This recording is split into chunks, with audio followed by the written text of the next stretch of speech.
안녕하세요, 김호준입니다. 새빨간 거짓말입니다, 여러분. 10년 전 그는 자신과 관련한 모든 의혹을 부인했었죠. 그리고는 대통령이 됐습니다.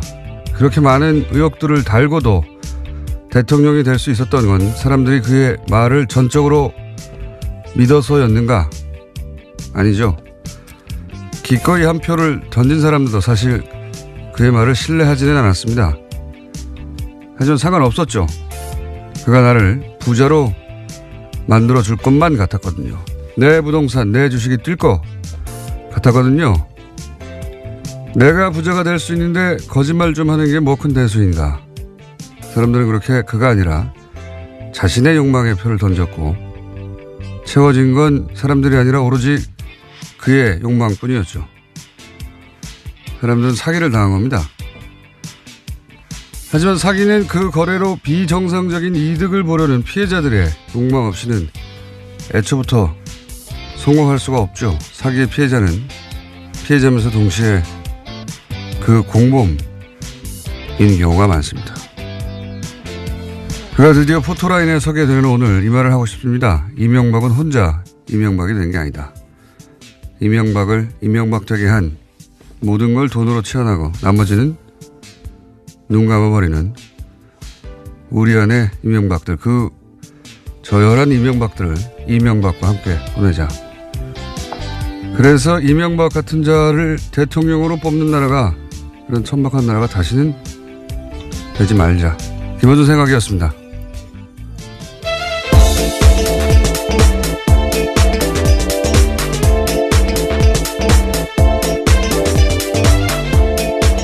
시사인의 김은지입니다. 상쾌한 아침입니다. 네, 유달리 그렇게 느껴지네요. 예. 날도 밝은 것 같고요. 개인적으로는 대략 한 9년 전 어느 날 혼자 결심한 게 있어요. 저 사람을 내 손으로 포토라인에 세우겠다. 혼자 결심한 거긴 하지만. 작년에 다스는 누구 겁니까? 그거 시작할 때 그런 얘기를 제가 많이 들었어요. 이명박 전 대통령 너무 철두철미하고 꼼꼼해서 다 피해 나갈 것이다. 평생 피해왔는데 그게 될 것 같냐. 그런 말들을 주변에 참 많이 들었어요. 예. 소용없으니까 딴 데 집중하라고. 그래서 더욱 이 다스는 누구 겁니까를 같이 호응하고 수많은 댓글을 써주고 SNS에 퍼 나르고 하는 분들이 고맙고 그렇습니다. 예. 왜 안 됩니까? 다 같이 하니까 되잖아요. 예. 자, 원래는 제가 포토 라인에 서게 되는 날 이 차로 그 뒤를 따라가면서 아무 말 없이 웃기만 하는 게 저의 계획이었는데, 그때는 저희가 생방송 라디오를 당일날도 하고 있을 줄은 예상을 못했어요. 저한테 라디오 진행을 할 수 있게 해준 TBS 식구들이 참 원망스럽습니다. 굉장히 놀라운 반전의 이야기를 뒤하시네요. 자, 관련 뉴스가 많죠. 예. 네, 그렇습니다. 드디어 다스는 누구 겁니까에 대한 대답을요, 이명박 전 대통령에게 검찰이 공식적으로 묻게 됩니다. 오늘 오전 9시 반 이명박 전 대통령이 서울중앙지검에 출석하는데요. 이명박 전 대통령에게 적용된 혐의는 거의 20가지 가까이 된다라고 합니다. 이 가운데 핵심은 뇌물과 횡령 그리고 직권남용 등일 텐데요. 검찰이 파악한 이명박 전 대통령의 뇌물 혐의 액수는 100억 원이 넘는다라고 합니다. 100억 원이 이제 일반인들에게는 엄청난 금액인데 제가 이명박 연구가로서 뭐 뇌물들 1억들 등장하고 2억들 등장하고 뭐 이렇게 다 여기저기 모아봤더니 100억이 된 거잖아요. 예. 근데 이제 그 이명박 전 대통령이 돈을 대하는 태도를 보면 물론 공평합니다. 그게 1억이든 100억이든 다 똑같이 대하는 공평한 태도가 있어요. 다 같이 소중하게 생각하는. 근데 그 100억 정도 이거 있잖아요. 그 일반인들한테는 공과금? 내지는 그 왜 군것질 좀 하면서 주말에 쇼핑 좀 하고 그럴 때 그런 느낌의 액수예요. 예. 이건 뭐 푼돈입니다. 푼돈. 예. 그분에게는. 일단 여기서 시작해야 하는 건데 갈 길이 아주 멉니다. 자, 요 자세한 혐의와 그 예상 형량 관련 법률적인 전망은 잠시 후에 이정열 전 판사 현 사무장 해설해 주시겠고, 다음 뉴스는 뭡니까? 네, 이명박 전 대통령이 며칠째 검찰 수사에 대비하고 있다라고 하는데요. 검찰 수사는 정치 보복이다라는 전략을 세운 것으로 알려졌습니다. 뿐만 아니라 어제 기자들과 만나서 김효재 전 정무수석이 한 말이 있는데요. 전 재산을 사회에 환원했기 때문에 이명박 전 대통령이 변호사 선임에 재정적으로 어려움을 겪고 있다라고 합니다. 네, 많은 분들을 빵 터지게 한 거죠. 저는 매우 이명박적이다, 마지막까지. 예. 돈과 감옥 중 선택해야 될 기로에 섰을 때 돈을 선택하는 거죠. 예. 네, 서울시장 4년 동안 월급 한 푼 안 받았다. 변호인단에 매우 큰 돈이 들어가는데 어려움이 있다라고요. 어제 김효재 전 수석이 밝혔습니다. 이시영 씨도 갑자기 평사원이 됐다는 거 아닙니까? 예. 네, 어제 저녁 채널A 보도였는데요. 이명박 전 대통령 소환 앞두고, 그러니까 그제요, 갑자기 다스의 감사법무실 소속 평사원으로 발령이 났다라고 합니다. 또 다스 내부 조직도에서 이시영 씨 이름이 사라졌다라고 하는데요. 다스 내부에서는 고의적인 인사 강등이다라는 주장이 나오고 있습니다. 다스 측도 이에 대해서는 뚜렷하게 해명하지 못하고 있다고 합니다. 그러니까 이제 이시영 씨가 회사 모든 걸 장악하고 그런 게 아니고 이렇게 일이 어려워지니까 이시영 씨를 강등시킨 걸 봐라, 실세가 아니다, 이런 식의 이제 논리를 스스로 세운 거거든요. 이게 이 뉴스를 보면서 이제 모든 사람이 다 떠났구나, 머리가 이렇게밖에 안 돌아가는구나. 그러니까 이거 초등학교 대행이거든요. 예? 네, 초고속으로 전무로 승진한 바가 있습니다. 뭔가 이렇게 치밀하고 통할 만한 대응이 아니라 나 지금 평사원이잖아, 아무 힘 없어, 이거 통합니까 이게? 지금 와서? 말도 안 되는 대응인데 주변의 사람들이 다 떠난 거예요. 그래서 이제 자기 객관화가 안 되는 가운데 말도 안 되는 대응이 나오는 겁니다, 현재. 그런 상황입니다. 자, 관련해서 잠시 후에 자세한 혐의 다뤄보기로 하고요. 다음 뉴스. 예, 남북관계 관련된 소식도 빼놓을 수가 없습니다. 어제 서훈 국정원장이요, 아베 신조 일본 총리 만났습니다. 접견은 애초에 15분 예정되어 있었는데요. 그것을 훌쩍 뛰어넘고 1시간 5분 동안 이뤄졌습니다. 아베 총리는 비핵화를 전제로 북한과 대화한다는 것은 긍정적으로 평가한다면서요, 앞으로 한국과 긴밀히 협력하고 싶다라고 밝혔습니다. 뿐만 아니라 북한이 남북 정상회담에 이어서 북미 정상회담이라는 큰 담판을 해야 하는 만큼 이 기회를 단순히 시간 벌기용으로 이용할 것으로 보지 않는다라는 뜻도 밝혔습니다. 얼마나 궁금했겠어요. 어떻게 돌아가는지. 네, 북한과 관련된 자세한 내용들을 아주 많이 물었다라고 하는데요. 실세 9명도 함께 배석했다라고 합니다. 그러니까요. 우리가 서울 국정원장 갔더니 9명이 드드득 나와가지고 지금 어떻게 돌아가는 거냐고 묻는 거 아닙니까? 일본 관련 뉴스도 저희가 준비했습니다. 잠시 후에 전문가와 함께 이 문제 짚어보고요. 오늘은 또 4부에 중국 이야기도 또 합니다. 중국도 갔거든요. 네. 네, 중국 갔다가요 또 러시아를 갔습니다. 지금 가 있죠. 예, 네. 그리고 내일 귀국할 예정이고요. 정의용 국가안보실장 일정입니다.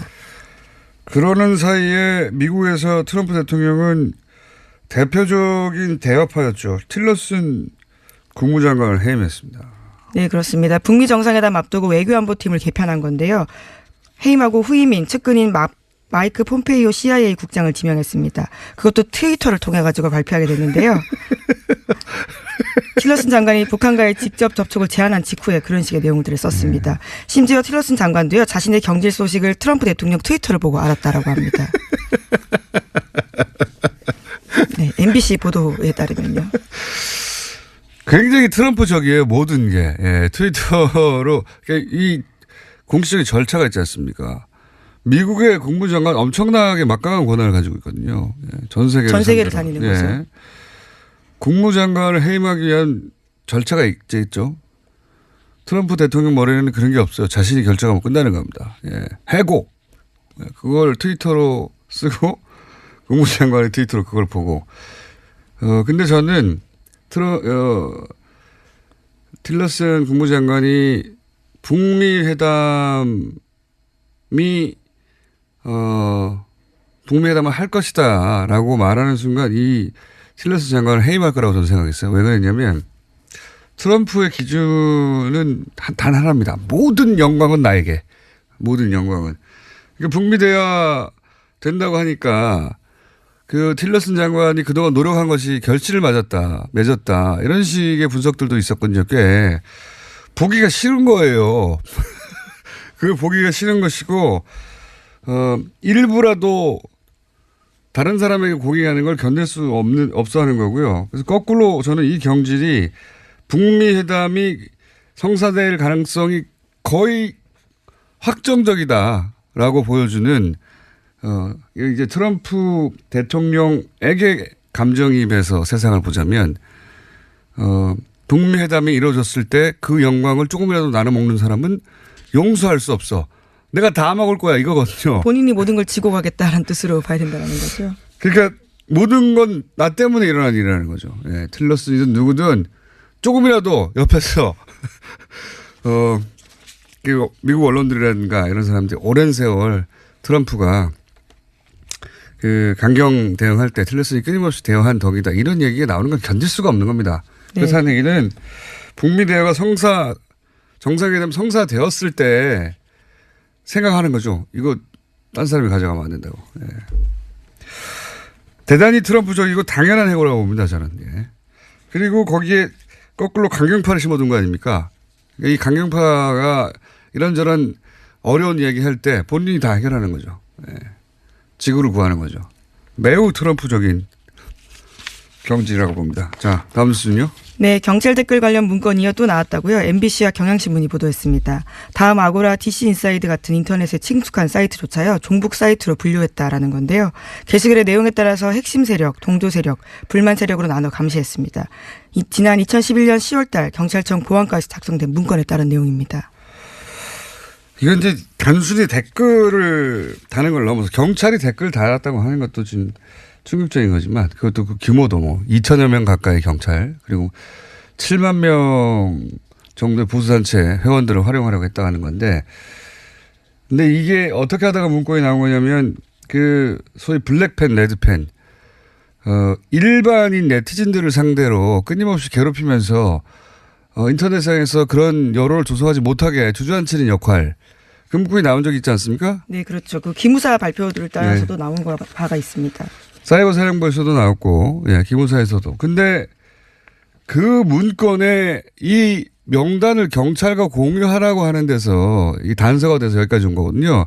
무슨 얘기냐면 경찰들이 댓글을 달 때 이런 네티즌들을 공격했다는 겁니다. 괴롭히고 경찰이 집행위를 휘두른 거죠. 예. 앞으로 추가 문건이 나올지는 모르겠습니다만 단순 댓글을 단 게 아니라 경찰이 일반인들을 온라인상에서 계속 괴롭혔다. 대규모로. 예. 네, 우선은 계획 문건이긴 한데요. 이에 대해서 경찰은 일부다라고 부인하고 있긴 합니다.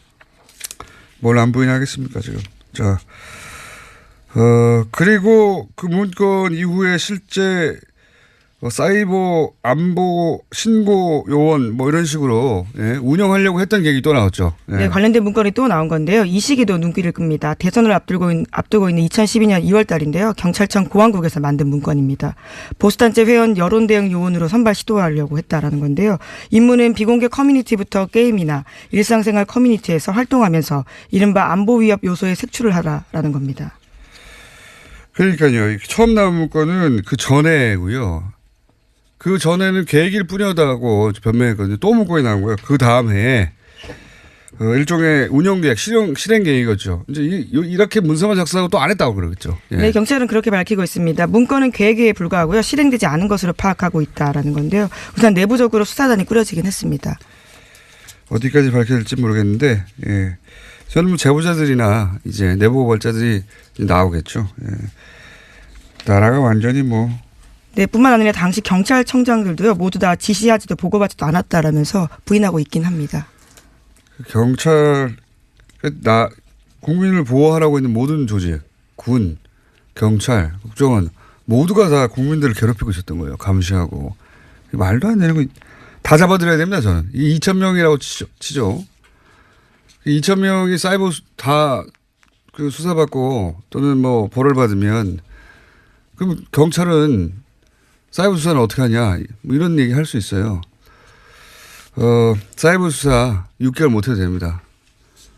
다시는 이런 일이 없도록 예. 관련자는 모조리 다 처벌해야 된다. 친일파가 그 논리로 넘어가가지고 아직도 그 문제를 해결하지 못하고 있는 거군요. 다시는 못하게 해야 됩니다. 이런 것도.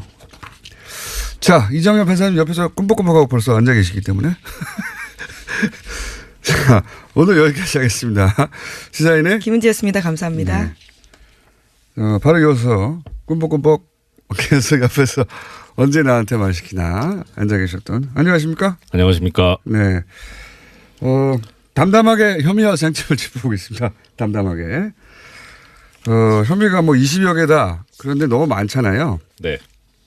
좀 이해하기 쉽게 덩어리 좀 분류를 해 주십시오. 크게 보면은 네 가지로 나눌 수 있어요. 네 가지. 예, 하나는 뇌물수수. 뇌물. 예, 뭐 뇌물 뭐 그건 이제 디테일하게 들어가면 너무 많으니까 그건 네. 넘어가고요. 많이 먹었다. 예. 아니, 그래도 아직까지는 전직 네. 대통령 예우에 관한 법률에 적용을 받으시는데 드셨다. 예, 그리고 많이 시식하셨다. 예. 네. 그리고 다음 두 번째가 이제 횡령배임. 횡령배. 네, 그 덩어리가 있고요. 그다음에 또 하나는 이제 본인이 자백했던 대통령 기록물 관리에 관한 법률 위반. 예, 네. 그 영법 빌딩으로 대통령 기록물을 함부로 반출한 행위. 예. 이게 대체로 이렇게 큰 세 덩어리가 있고. 유형으로 따지면 크게 세 개가 있다. 그다음 이제 예. 기타. 이제 여러 가지 좀 잡스러운 것들. 크게 이제 사실 잡스러운 범죄는 아닌데 예. 횡령배임이나 뇌물수수에 비하면 상당히 잡스러운 뭐 예를 들어 직권남용이라든가 형량이 낮기 때문에. 예, 그리고 뭐 공직선거법 위반이라든가 공직선거법 위반이 잡스럽다니요. 이게 제가 저기 다른 거는 그것 때문에 무기징역까지 있는데 예 그리고 뭐 이제 군형법 위반이라든가 예 뭐 그런 것들 그 다음에 지금 아직까지 드러나고 있지는 않은데 쟁점 중에 하나가 지금 다스의 실소유자가 누구냐와 관련해서 이어질 수 있는 게 다스의 실소유자가 이명박 전 대통령으로 밝혀지는 경우에는 당연히 따라오는 게 이제 BBK거든요. 그렇죠. 그럼 이제 주가 조작을 했었던 일이 있습니다. 그게 이제 사실은 많은 사람을 이제 피눈물을 흘리게 하고 거기서부터 대중적으로 이건 뭐 큰 문제 있는 거 아니야 이렇게 알려진 거잖아요. 그렇죠. 그게 지금 처벌 가능합니까? 일단 지금 액수에 따라 달라질 수 있는데요. 액수가 얼마냐에 따라 법에 정해진 형이 달라집니다. 제 말은 공소시효. 그러니까요. 예. 그러니까 1,000억대 피해자 이렇게 얘기하거든요. 예, 아직 그 부분에 관해서 명확하게 나온 것도 없고 그래서 그렇기는 한데 액수가 상당히 많게 되면은 최대 무기징역까지 가능하거든요. 이게. 그 무기징역이 되게 되면은 일단은 지금 현재 그 상으로는 공소시효가 무기징역에 해당하면은 공소시효가 15년이에요. 15년. 예. 그런데 2007년 12월 21일 날 이게 15년이 됐고 그 전 규정에 의하면은 10년이었거든요. 그러니까 지금 퇴임한 지 이제 5년이 좀 넘었잖아요. 그리고 중간에 이제 대통령으로 재직했던 기간 5년이 있습니다. 여기는 이제 헌법 규정에 의해서 공소시효가 정지가 돼요.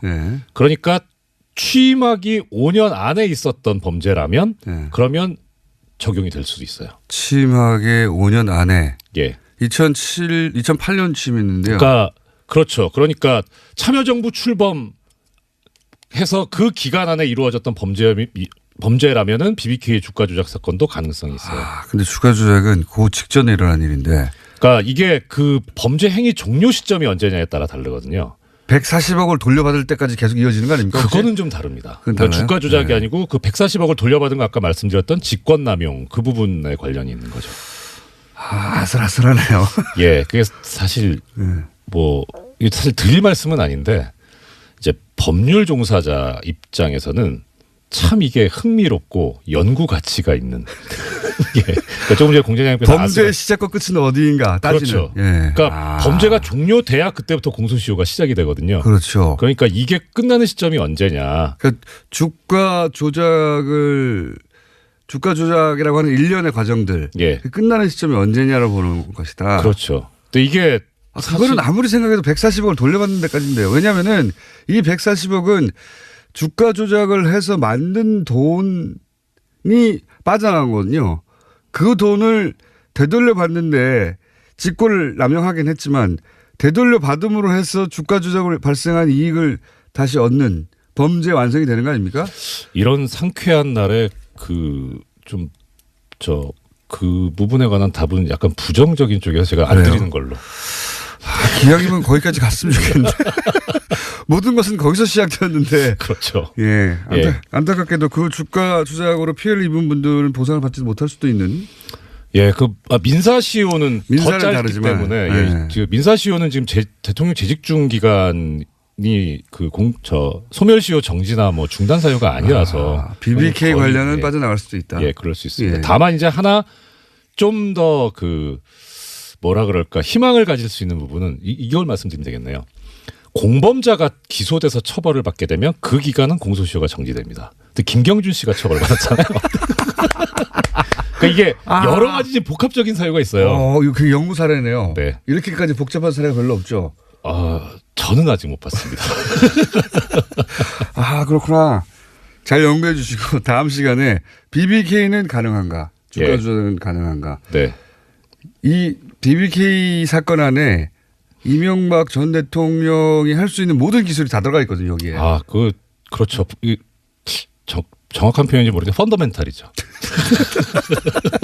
모든 기술이 총 집결돼 있어요, 여기 보면. 예. 그 이유는 그것의 반복일 뿐이었다. 예, 이렇게 말할 수 있거든요. 자, 그렇고요. 지금 총 한 20여 가지 된다고 하는데 이제 크게 나누면 3가지 정도 되는 거고요. 그러니까 기타까지 4가지. 네. 기타는 다른 사람들은 많습니다. 보통 그 기타의 한두 건으로 이제 그것만 해도 지금 실형 선고사안이 있는데 기타는 다루지 않기로 하겠습니다. 다루지 않겠고 가장 큰 덩어리. 예. 오늘은 간략한 정리니까 사실 후토라인 쓰고 나면 뉴스가 더 많이 나오거든요, 이제. 예. 하나 애청자 여러분들께 참고로 말씀드리고 싶은 거는 지금 공장장님하고 나눈 대화에 들어가 있는 혐의 중에 사자방은 빠져 있습니다.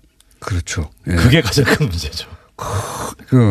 이건 제가 항상 드리지만 용돈 수준이고요. 이건 용돈. 그때 공과금 전기세 얼마야 할 때 이게 그 정도 느낌이군요. 일반인들한테. 예? 차비 뭐 이런 느낌이고 실제 이분이 이제 배부르다 하는 느낌의 것들은 저 해외에 다 있어요. 선거 기간 중에 광고 나왔지만 항상 배고픕니다라고 하지 않으셨나요? 그러신 것 같긴 해요. 네, 정신적으로 항상 배고파서 그렇게 많이 드신 게 아닌가 싶은데 여하간 큰 덩어리는 아직 시작되지 진짜 덩어리. 네. 진짜 덩어리는 시작되지 않았고 일단 용돈들이 잡힌 건데 예. 요 중에서 제일 큰 거는 뭡니까? 뇌물수수가 제일 큽니다. 그러니까 법정형 자체가 아까 잠깐 횡령배임도 크다고 말씀드렸었는데 횡령배임 같은 경우에는 가장 높은 형이 무기징역이긴 하지만 가장 낮은 형이 5년 이상의 징역이거든요. 근데 뇌물수수는 10년 이상의 징역이에요. 일단 시작부터가. 그렇죠. 그러니까 뇌물수수가 법정형, 형량을 정하는 가장 큰 기준이 됩니다. 스타트 라인이 굉장히 높네요. 예, 높습니다. 근데 지금 액수가 10년 이상으로 지금 출발하실 액수 아닙니까? 네, 그렇죠. 예. 빨리 가시겠네요. 스트라인. 일단 형량 문제를 약간만 말씀을 드리자면 저번에도 잠깐 말씀드렸는데 이분 자료가 많아 어디서 찾아야 될지 모르겠어요. 일단 네. 우리나라 지금 양형위원회 양형 기준에 의하면 뇌물수수 같은 경우에 1,000만 원부터 이제 형량을 쭉쭉 정해놓고 있는데 5억 원 이상, 그러니까 6단계로 정해져 놓고 있어요. 근데 가장 높은 걸 5억 원 이상 받은 걸로 보고 있거든요. 하여튼 그건 그렇고 5억 원 이상을 받게 되면 기본 형량이 9년에서 12년 사이예요. 그러니까 1년 정도는 약간 낮춰줄 여지도 있다라는 거죠. 근데 거기서 이제 도저히 정상에 참작할 요소가 없다. 오히려 더 올려야 되겠다라고 하면 이제 기본이 11년이 되는 거예요. 11년. 예. 그러니까 출발 지점에. 그렇죠. 저번에 한번 공장님께서도 말씀하셨는데 이 깎을 요소는 전혀 없고, 예, 깎을 요소 중에 이제 가장 전형적인 게 말씀드렸던 대로 진지한 반성, 그다음에 전과 없는 거, 전과도 많으시고, 예, 해당 사항이 없으시고, 전과 진지한 반성은 절대 없으시고, 아직도 정치 보복이라고 보고 있으니까요. 심경의 변화가 일어나서 개과천선하실 수도 있는데 그런 일은 절대 없습니다. 저도 없다는 쪽에 제로예요, 제로. 네. 그분의 평생을 걸쳐서 그런 일이 일어나지 않았습니다. 그분은 절대로 그러한 삶을 살아오지 않으셨죠. 그러니까요. 그 반성이나 이런 건 절대 기대할 수 없고요. 그리고 올릴 요소는 이제 전에 말씀드렸던 대로 3급 이상 공무원이고 적극적으로 요구했고 2년 이상 장기간 뇌물을 수수했고 그다음에 뇌물을 받고 부정처사라 그래가지고 잘못된 일도 하고 실제 실행하였다. 그러니까 이런 사면해줬다 뭐 이런 거. 그렇죠. 이런 것들이 쭈루룩 있기 때문에 올릴 요소밖에 없어요, 사실. 그렇군요. 네. 그러면 기댈 때는 어딥니까 이분이? 일단은 유죄가 인정되는 순간 상당히 위험해지기 때문에 결국은 무죄 주장을 할 수밖에 없고 무죄 주장도 지금 객관적인 증거가 영포빌딩 지하에서 너무 많이 나왔다는 거거든요. 그래서 그 측근들도 결국은 진술을 뒤집을 수밖에 없는 상황이었다라는 게 검찰 쪽 이야기더라고요. 검찰만 갔다 오면 연락이 아무도 안 됐다잖아요. 그러니까 자기들도 나름 어떻게 좀 방어를 하고 보호를 하려고 갔는데 보니까 너무 명백하기 때문에 그리고 오히려 본인들이 들었던 해명과 너무 다른 이야기. 그러니까 계속 제가 주장해왔지만 가장 가까운 참모들한테도 거짓말하기 때문에 참모들이 거기 가서 봤더니 이거 아니네 싶은 순간 떨어져 나는 거예요. 큰일 나겠다라도 다 도망갔어요. 그 관련해가지고 지금 변호인단에 일부 몇 분 참여하셨는데 한 2달이 걸쳐서 들었는데요. 지금 변호인단이 가장 크게 준비하고 있는 게 뭐냐면 보통은 이제 변호인단이 구성이 되면은 검찰의 예상 질문이 무엇이고 거기에 대해서 어떻게 답변을 할 것이며 어떻게 방어를 할 것인가. 그렇죠. 그러니까 진실이 무엇이고 그걸 놓고 우리가 어떻게 방어할 것인가 이런 걸 연구를 해야 되는데 의뢰인의 말이 정말 진짜일까? 이거부터 지금 고민해야 되기 때문에 최근에 상당히 극한 직업이 아닌가. 제가 여기 뉴스공장에서도 몇 번 얘기했지만 변호사들이 가장 싫어하는 의뢰인이죠. 왜냐하면 일단 내가 들은 얘기가 진짜인가부터 고민해야 되기 때문에. 그러니까요. 보통 그걸 공유하고 같이 전략을 짜잖아요. 내가 사실 거짓말 했는데 이거 방어 전략 세워야 된다. 이거 변호인하고 의논하거든요. 그렇죠. 근데 변호인부터 속이기 때문에 변호인들이 이게 진짜일까 그걸 고민하고 있다는 이야기를 들으셨다고요? 이것도 관련된 소식으로 이 변호인 측에서 그 이제 MB 쪽에서 그런 얘기했다는 거잖아요. 저기 돈이 없어서 변호사 선임 못 하고 있다. 근데 이제 반대쪽에서 아마 김효재 전문수석이 얘기했던 것 같은데요. 그 변호사들이 시간당 90만 원을 요구하고 1년 재판하는데 100억 이걸 요구를 한다. 그래서 그 정도는 돈이 없다. 그래서 이제 변호사비를 댈 돈이 없다 이런 얘기를 했다는 건데 사실 이쪽 바닥에서 경력 20년 차가 넘으면요. 자문료가 시간당 70만 원이거든요. 그러니까 지금 시간당 90만 원을 얘기했다는 거는 두 가지로 해석이 가능해요. 하나는 그만큼 이 사건이 어렵다. 좋게 보면. 근데 제대로 보면 비싸게 불러서 나는 이거 하기 싫으니까 나한테 오지 마세요. 아예 비싸게 불러서 선임을 못하게. 전 뒤쪽에 더 무게가 있다. 알겠습니다. 오늘은 여기까지 하고 제가 보기에는 형량 이런 거 말고 그런 소식 좀 전해오세요. 어디 물어다 주십시오.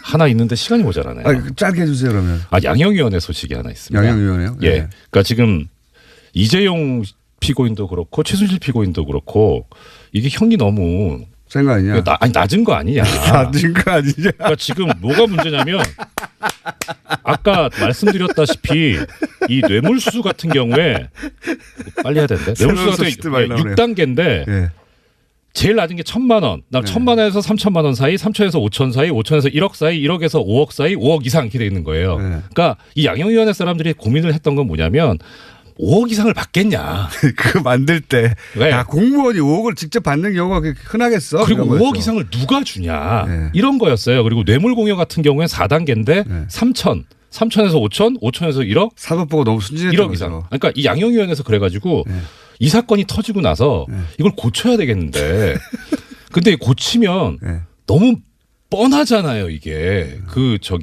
이게 누구를 타겟으로 해서 양형위원회 기준을 고치는 건지 그래서 이러지도 못하고 저러지도 못하고 상당히 고민하고 있다는. 그런 소식들 있잖아요. 그런 거 그 변호사들이 뭘 고민하고 있다더라. 양형위원회 뭘 고민하고 있다더라. 그런 소식 좀 가져와 주십시오. 그리고 그 법무부인 발언에 의뢰했다가 이제 시쳇말로 리젝트했다. 그래서 지금 발언 내부에서도 사실 좀 논의가 오가고 있답니다. 우리 너무한 거 아니냐. 그래도 그렇게 컸는데. 그래서 수뇌부와 소장 변호사님들 사이에 또 지금 견해가 갈렸다. 이명박 전 대통령 덕분에 컸죠. 당연히. 그렇죠. 그건 맞습니다. 5년 내내. 하지만 이제는 버리는 거죠. 원래 그랬어요. 저. 여기까지 하겠습니다. 이정열 전 판사였습니다. 감사합니다. 고맙습니다. 이거 차량용 핸드폰 거치대야? 조인트라고 투힘에서 새로 나왔는데 얼마나 편한지 몰라. 동생은 인터넷 강의 볼 때 태블릿 거치대로 쓰고 우리 엄마는 요리할 때 레시피 보는 용도로 쓰기도 해. 조인트라고? 우리 아빠는 골프 스윙 연습할 때도 셀카 거치대로 쓰시던걸? 그러면 나도 헬스할 때 셀카 거치대로 쓸 수 있겠네. 1, 2, 3 할 때 투, 힘 세다 할 때 힘, 투, 힘. 네이버에 투 힘을 검색해보세요.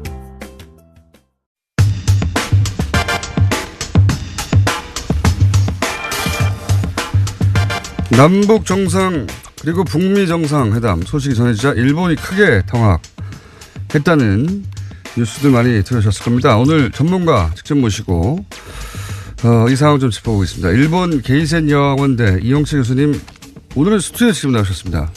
저희가 전화 연결하려고 그랬더니 한국에 계시더라고요 이번에. 예, 어제 저녁에 학교 출장으로 남았는데 갑자기 공항에서 전화를 받고 지금 9시에 KTX 출장을 가야 되는데 잠깐 출연했습니다. 감사합니다.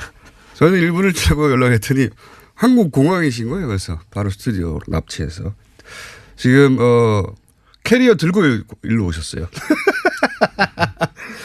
자, 반갑습니다. 네, 네, 공대는 뵙게 돼서 반갑습니다. 네, 일본이 당황을 진짜로 많이 했나 보죠? 예, 그 남북 정상회담도 충격이지만 네. 특히 북미 정상회담이라는 게 아베 정권이 특히 트럼프 정권에게 많은 공을 들여왔지 않습니까? 그게 그리고, 예. 일본 내에서 저도 항상 궁금했었는데 그것 좀 여쭤볼게요. 그 국제적으로도 야 일본 저거 너무 가랑 이상으로 들어간 거 아니야? 이 정도 수준의 비판을 미국에서도 받았고 노예적이라는 비판도 받았고 일본 내에서 그런 비판은 없습니까?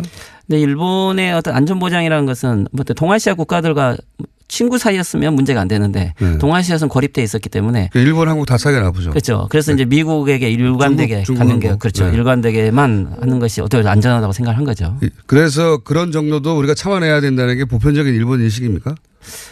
근데 이제 어떻게 보면 일본은 동아시아에서 최대한 이익이 미일 동맹이 최대한 이익이라고 생각하기 때문에 네. 부터 미국에 어떻게 보면 추종적으로 보일 정도로 하지만은 일본에서 의견이 좀 달라요. 일본은 어떻게 보면 일본의 자주 외교를 확보하고 있고 일본의 자위대로 군대를 만들려고 하고 있는 평등한 관계를 만든다고 생각을 하지. 미국 내에서나 해외에서 보는 입장처럼 일본 내에서 일관되게 추종되어 있다라는 여론은 그렇게 만들어지지 않아요. 일본 내에서는 이것밖에 길이 없다 이렇게 받아들이는 거군요. 어떻게 보면 그런 측면도 있죠. 네, 그래서 제3국에서 보면 야 이거 너무한다 야 자존심 다 버리고 막 골프채 들고 뛰어다니고 혼자 자빠지고 뭐 이런 게 있었습니까? 아베 총리? 그렇죠. 특히 뭐 왜 그 한국과 중국이 역사 문제를 이야기하면 아주 강하게 나오면서 미국이 어떤 역사 문제를 지적을 하면 그래서 따라가는 모습을 봐도 어떻게 보면 일본의 외교는 아시아 외교를 하더라도 다 대미 외교라고 생각하는 게 맞죠. 그러니까요.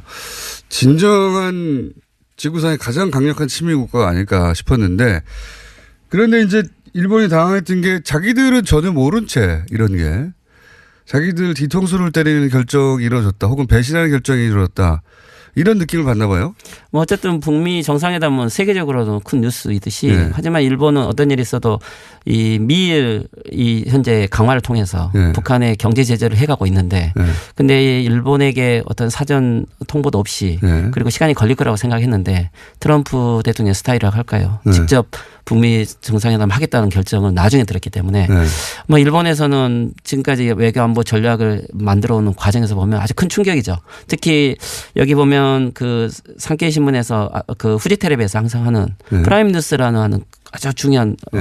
이것은 아베 정책을 지지하는 네. 여러 가지 토론 방송을 하는데 저도 거기에 한 몇 번 출연한 적이 있어요. 친아베 성격의 어떤 토론회인데 그런데도 거기 방송도 당일 예청을 못하고 긴급 방송을 편성할 정도 했으니까 거의 일본 정책 라인 미디어들이 전혀 예상을 못했다고 생각하면 됩니다. 우리가 생각한 것보다 훨씬 더 큰 충격, 당황 그런 게 그렇죠. 있었다고. 근데 일본의 특징이 또 태세 전환이 엄청 빨라요. 보니까. 그렇죠. 일본 특히 아베 정권은 무엇이 있어서 실리를 무엇보다 우선하기 때문에 아마 지금은 이제 늦었지만 북미 정상회담이 됨과 동시에 아마 지금 국내적으로 아주 상황이 복잡하지 않습니까? 네. 그래서 이것을 예전 같으면은 북풍이라는 북한의 어떤 핵 도발이라든 미사일 도발로 극복을 했는데 만약 이게 지금 그게 없다고 한다면 역으로 생각할 거예요. 뭐랄까요. 북일 정상회담을 통해서 급격하게 전환을 할 수도 있고 또는 미국과 한국의 어떤 어떤 양 국가에게 일본의 납치 문제가 있죠. 이 납치 문제 해결을 전제 조건으로 내세우면서 아주 외교전을 급박하게 전개할 수 있습니다. 그러니까 뭐 재팬 패싱이라고 하는 것은 단순히 외교전에서 빠졌다가 아니라 미국이 동북아 정책에서 우리를 안 껴주고 있다. 큰일 났다 이거. 이때까지 일본을 지탱해왔던 미국을 중심으로 한 미국을 등에 업은 전략이었지 않습니까? 그렇죠. 계속해서 태평양 전쟁 이후로. 그렇죠. 근데 그거가 갑자기 무너진 거잖아요. 네. 뭐 어떻게 보면은 근데 미국의 원래 동아시아 정책이라는 게 이 네. 한국과 일본에게 항상 거리를 두면서 네. 누구를 이렇게 버릴 수 있다라는 위기 의식을 조장하면서 한국과 일본을 경쟁을 시키거든요. 친미에게. 그렇지만 항상 일본 쪽에 더 무게를 둬왔지 않습니까? 그래서 결론은 뭐 그래도 미일 안전보장이 훨씬 더 우선되어 있었던 측면을 보면 뭐 전후에 지금까지 해왔던 일본의 외교 전체가 어떻게 북미 정상회담 되고 어떻게 보면 한반도 평화체제 구축이 되면 이것은 냉전 충격보다 더 큰 충격으로 오는 거죠. 그러니까 자기들이 70여 년간 유지해왔던 정책의 기본 틀이 있었는데 미국을 등에 업고 등등등. 근데 미국이 등에서 사라진 거예요, 갑자기. 그렇죠. 갑자기 사라져가지고 멘붕 됐는데 여기서 참 일본이 우리 그 보수하고 다른 점은 미국의 뜻이 그렇다면 진정한 저는 친미라고 생각하는데 미국의 뜻이 그렇다면 우리가 재빨리 변화해야 된다. 그래서 변한 거라고 또 봅니다, 저는. 미국의 영향력이 큰 건 사실이죠. 그래서 예를 들면 북일 국회 정상화 같은 경우도 북한이 결국 미국이 그것을 허가하지 않으면 일본이 움직이지 않을 거라는 생각을 해왔기 때문에 지금까지 어떻게 보면 북미 외교를 우선시 해온 것은 북미 외교가 오면 북일 외교도 따라올 거라고 생각을 한 거죠.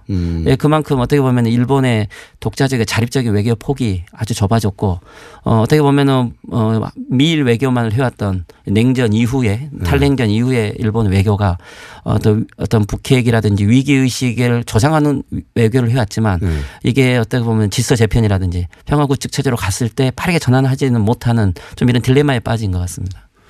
그러니까요. 그동안은 북한이 위험하다고 해서 지지율을 지탱해 왔는데 북한이 안 위험해져 버리면 뭘로 먹고 사나 이런 고민. 그렇죠. 네. 아베 정권이 등장한 2012년 이후에 이상하게도 아베 정권이 위기에 빠지고 선거 직전이면 항상 북한의 핵실험이라든지 미사일 발사가 있었어요. 그래서 일본에서 아베 내각이 몇 번 이거 넘어갈 위기가 있었는데 항상 북한의 도움으로 이게 벗어나기 때문에 일본 시민단체들이라든지 많은 분들하고 이야기를 해보면 야 이거 아베의 가장 큰 친구는 이거 김정일, 김정은 아니냐 이런 정도로 아주 미묘한 시기에 적절한 반응을 했죠. 거래가 있었던 거 아닌가. 글쎄요. 그것은 이후에 외교 이후에 확인을 해봐야 되겠지만 혹은 일본의 정보망이 요때쯤이면 실험 있을 것 같으니까 그때 우리가 해산하고 다시 선거하자 이렇게 한 게 아닐까 거꾸로 싶을 정도로 딱딱 맞아요. 예. 글쎄 우리도 나중에 보면 북풍을 여야 상관없이 어떻게 보면 활용한 건 사실이지 않습니까? 예, 그래서 일본 정치도 역시 북풍이라는 것은 중요한 요소인 것 같습니다. 우리보다 더 중요한 것 같습니다. 아베 내각에는 특히 중요했죠. 네, 아베 내각. 근데 이번에는 그게 안 통하는 상황이 동시에 그러니까 국내적으로 위기가 왔는데 학원 위기가 왔지 않습니까? 그렇죠. 학원 스캔들이 그거 사실이었어 하는 쪽으로 점점 가고 있죠 지금. 이게 제가 지난번 이틀 전에 인터뷰 한 날 점심 때 일본 언론이 공식적으로 조작된 이전 문서와 이후 문서를 공개해 버렸죠. 그랬더니 약 16곳 정도가 조작된 것이 밝혀졌고 그러니까 이것은 이제 물증이 확실하게 나왔기 때문에 지금 일본 내에서 이 아베 내각 그리고 지금 재무상에 대한 이 사회적 여론이 아주 비판적으로 급격하게 바뀌었어요. 그래서 이틀 전부터 지금 수상 관저 앞에서부터 1000명 이상의 데모가 다시 일어나고 있고 1000명이요? 예, 그리고 특히 예전에 실즈라고 그러죠. 안법 법제에 반대했던 젊은 대학생들이 다시 모여서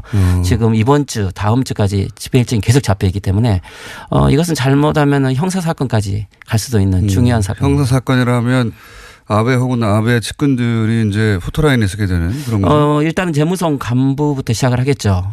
재무성 문서였습니까? 그렇죠. 재무성 문서이기 때문에 그리고 어떻게 이런 일이 생겼는지. 그리고 잠깐 그 재무성 문서 뭐가 어떻게 조작됐는지 잠깐만 설명해 주십시오. 예, 원래 이 재무성에서 맨 처음에 아마 이 모리토모 학원 내게 이 부동산을 매각을 할 때는 처음에는 불리하기 때문에 이것은 불가능하다고 했는데 네, 이게 국가 공유지를 굉장히 싸게 팔았거든요. 그렇죠. 네, 이게 그 가격은 안 된다고 그랬죠 처음에. 그렇죠. 처음에 안 된다고 했는데 한 2개월 후에 그러니까 이제 수상의 부인 아키에 여사의 영향이 있었는지 적극적으로 검토하겠다고 하면서 이런 아키에 여사의 이름이라든지 아베 수상과의 관계라든지 그리고 몇 정치가들의 영향을 받아서 결국 이것은 특례라는 여러 가지 조치를 취하게 되었다.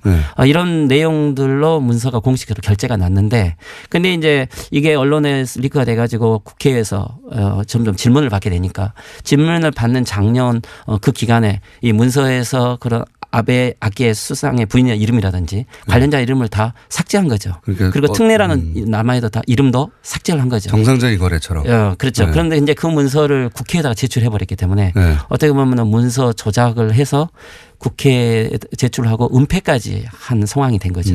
게다가 애초에 이 스캔들이 크게 불거졌을 때 그 일본 국민들 믿지 않았잖아요. 그러니까 해명을. 물증이 없었기 때문에. 그렇지만 해명을 하는데 그 심정적으로는 저거 해명 거짓말 같은데 어쩔 수 없이 넘어갔다가 그리고 북핵이 또 터졌습니까? 그렇죠. 그러면서 다시 지지율 올라가고 그 북실험 때문에. 그런데 이번에는 물증이 나와서 그때 해명했던 것이 다 거짓말이었던 것까지 같이 밝혀지는 거 아닙니까? 작년에 주된 위기는 그 학원장에게 결국에는 속았다. 단순히 수상의 부인이 속았고 사기꾼이었다라는 논리로 이것을 넘어가려고 한 거죠. 그리고 그때 이제 총선거를 했을 때 북한이 핵실험을 했기 때문에 이것은 국난이다는 큰 표현을 통해서 국가 안전보장을 위해서 아베 수상을 지지해야 된다라고 된 건데 이번에는 물증이 나와버렸고 그리고 국난은커녕 남북 정상회담과 북미 정상회담이 동시에 진행되고 있기 때문에 국내적인 위기 상황입니다. 그렇죠? 아마 아베 내각 이후에 최대의 위기이고 어떻게 보면 일본 우익 세력들에게서도 최대 위기인 것 같아요. 빠져나갈 구멍이 없어져 버린 거 아닙니까? 양쪽 다. 지금은 이제 점점 어떤 큰 돌파구를 찾기가 어렵기 때문에 지금 했던 방식은 사카와라고 하는 당시의 재무 담당관 지금은 전 국세청장이죠. 이분은 일단은 사임을 시켜고 그리고 내부를 일단 아소 재무상을 중심으로 어떤 상황인지 알아보겠다. 즉 일부 관료들이 충성 경쟁을 한 거다. 다시 알기 쉽게 하면 보스의 부인이 위기에 빠졌기 때문에 일부 관료들이 충성을 했다라는 식으로 지금 끊어내려고 하는 거죠. 지금은 이제 부인 스캔들처럼 보이는데 부인 혼자 이게 됩니까? 안 되잖아요. 이제 이게 나중에 부인의 그런 관여를 수상이 알고 있었느냐 없었느냐 이것은 이제 형사법으로 다뤄야 보겠지만 수상은 끝까지 부인을 하겠죠.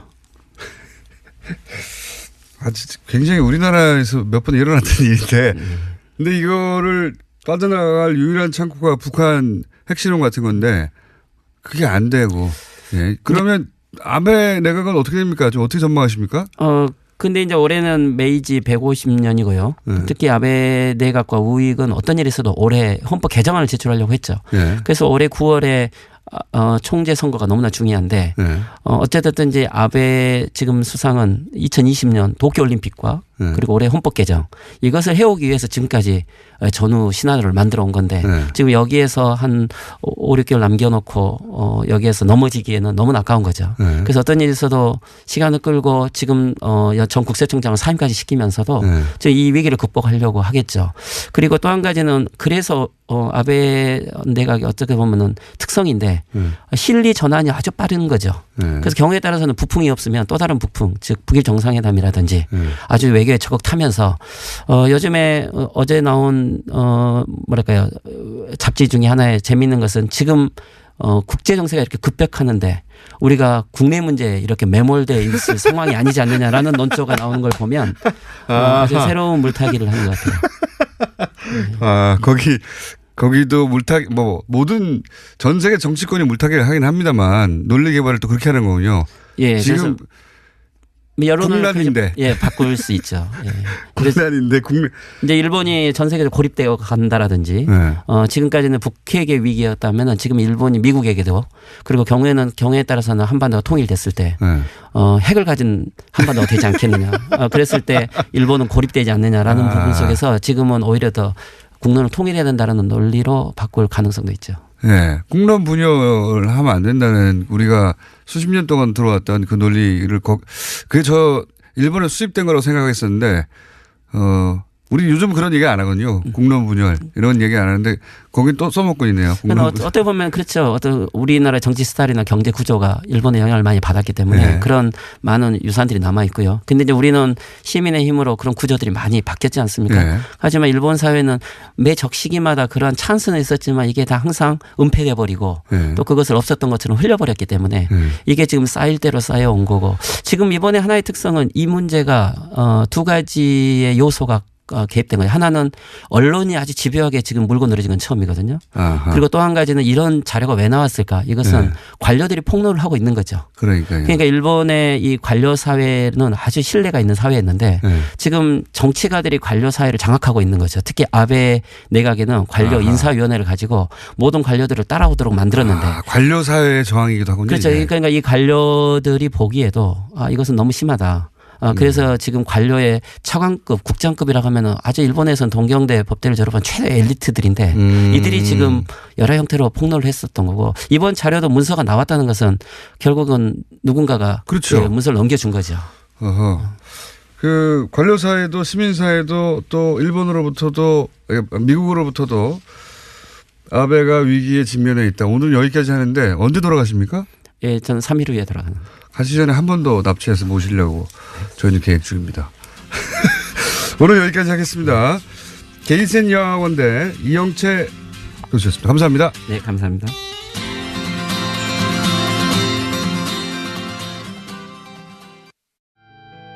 정의당 노회찬 원내대표 노루가짐으로 상징되는 분 나오셨습니다. 안녕하십니까? 안녕하세요. 네.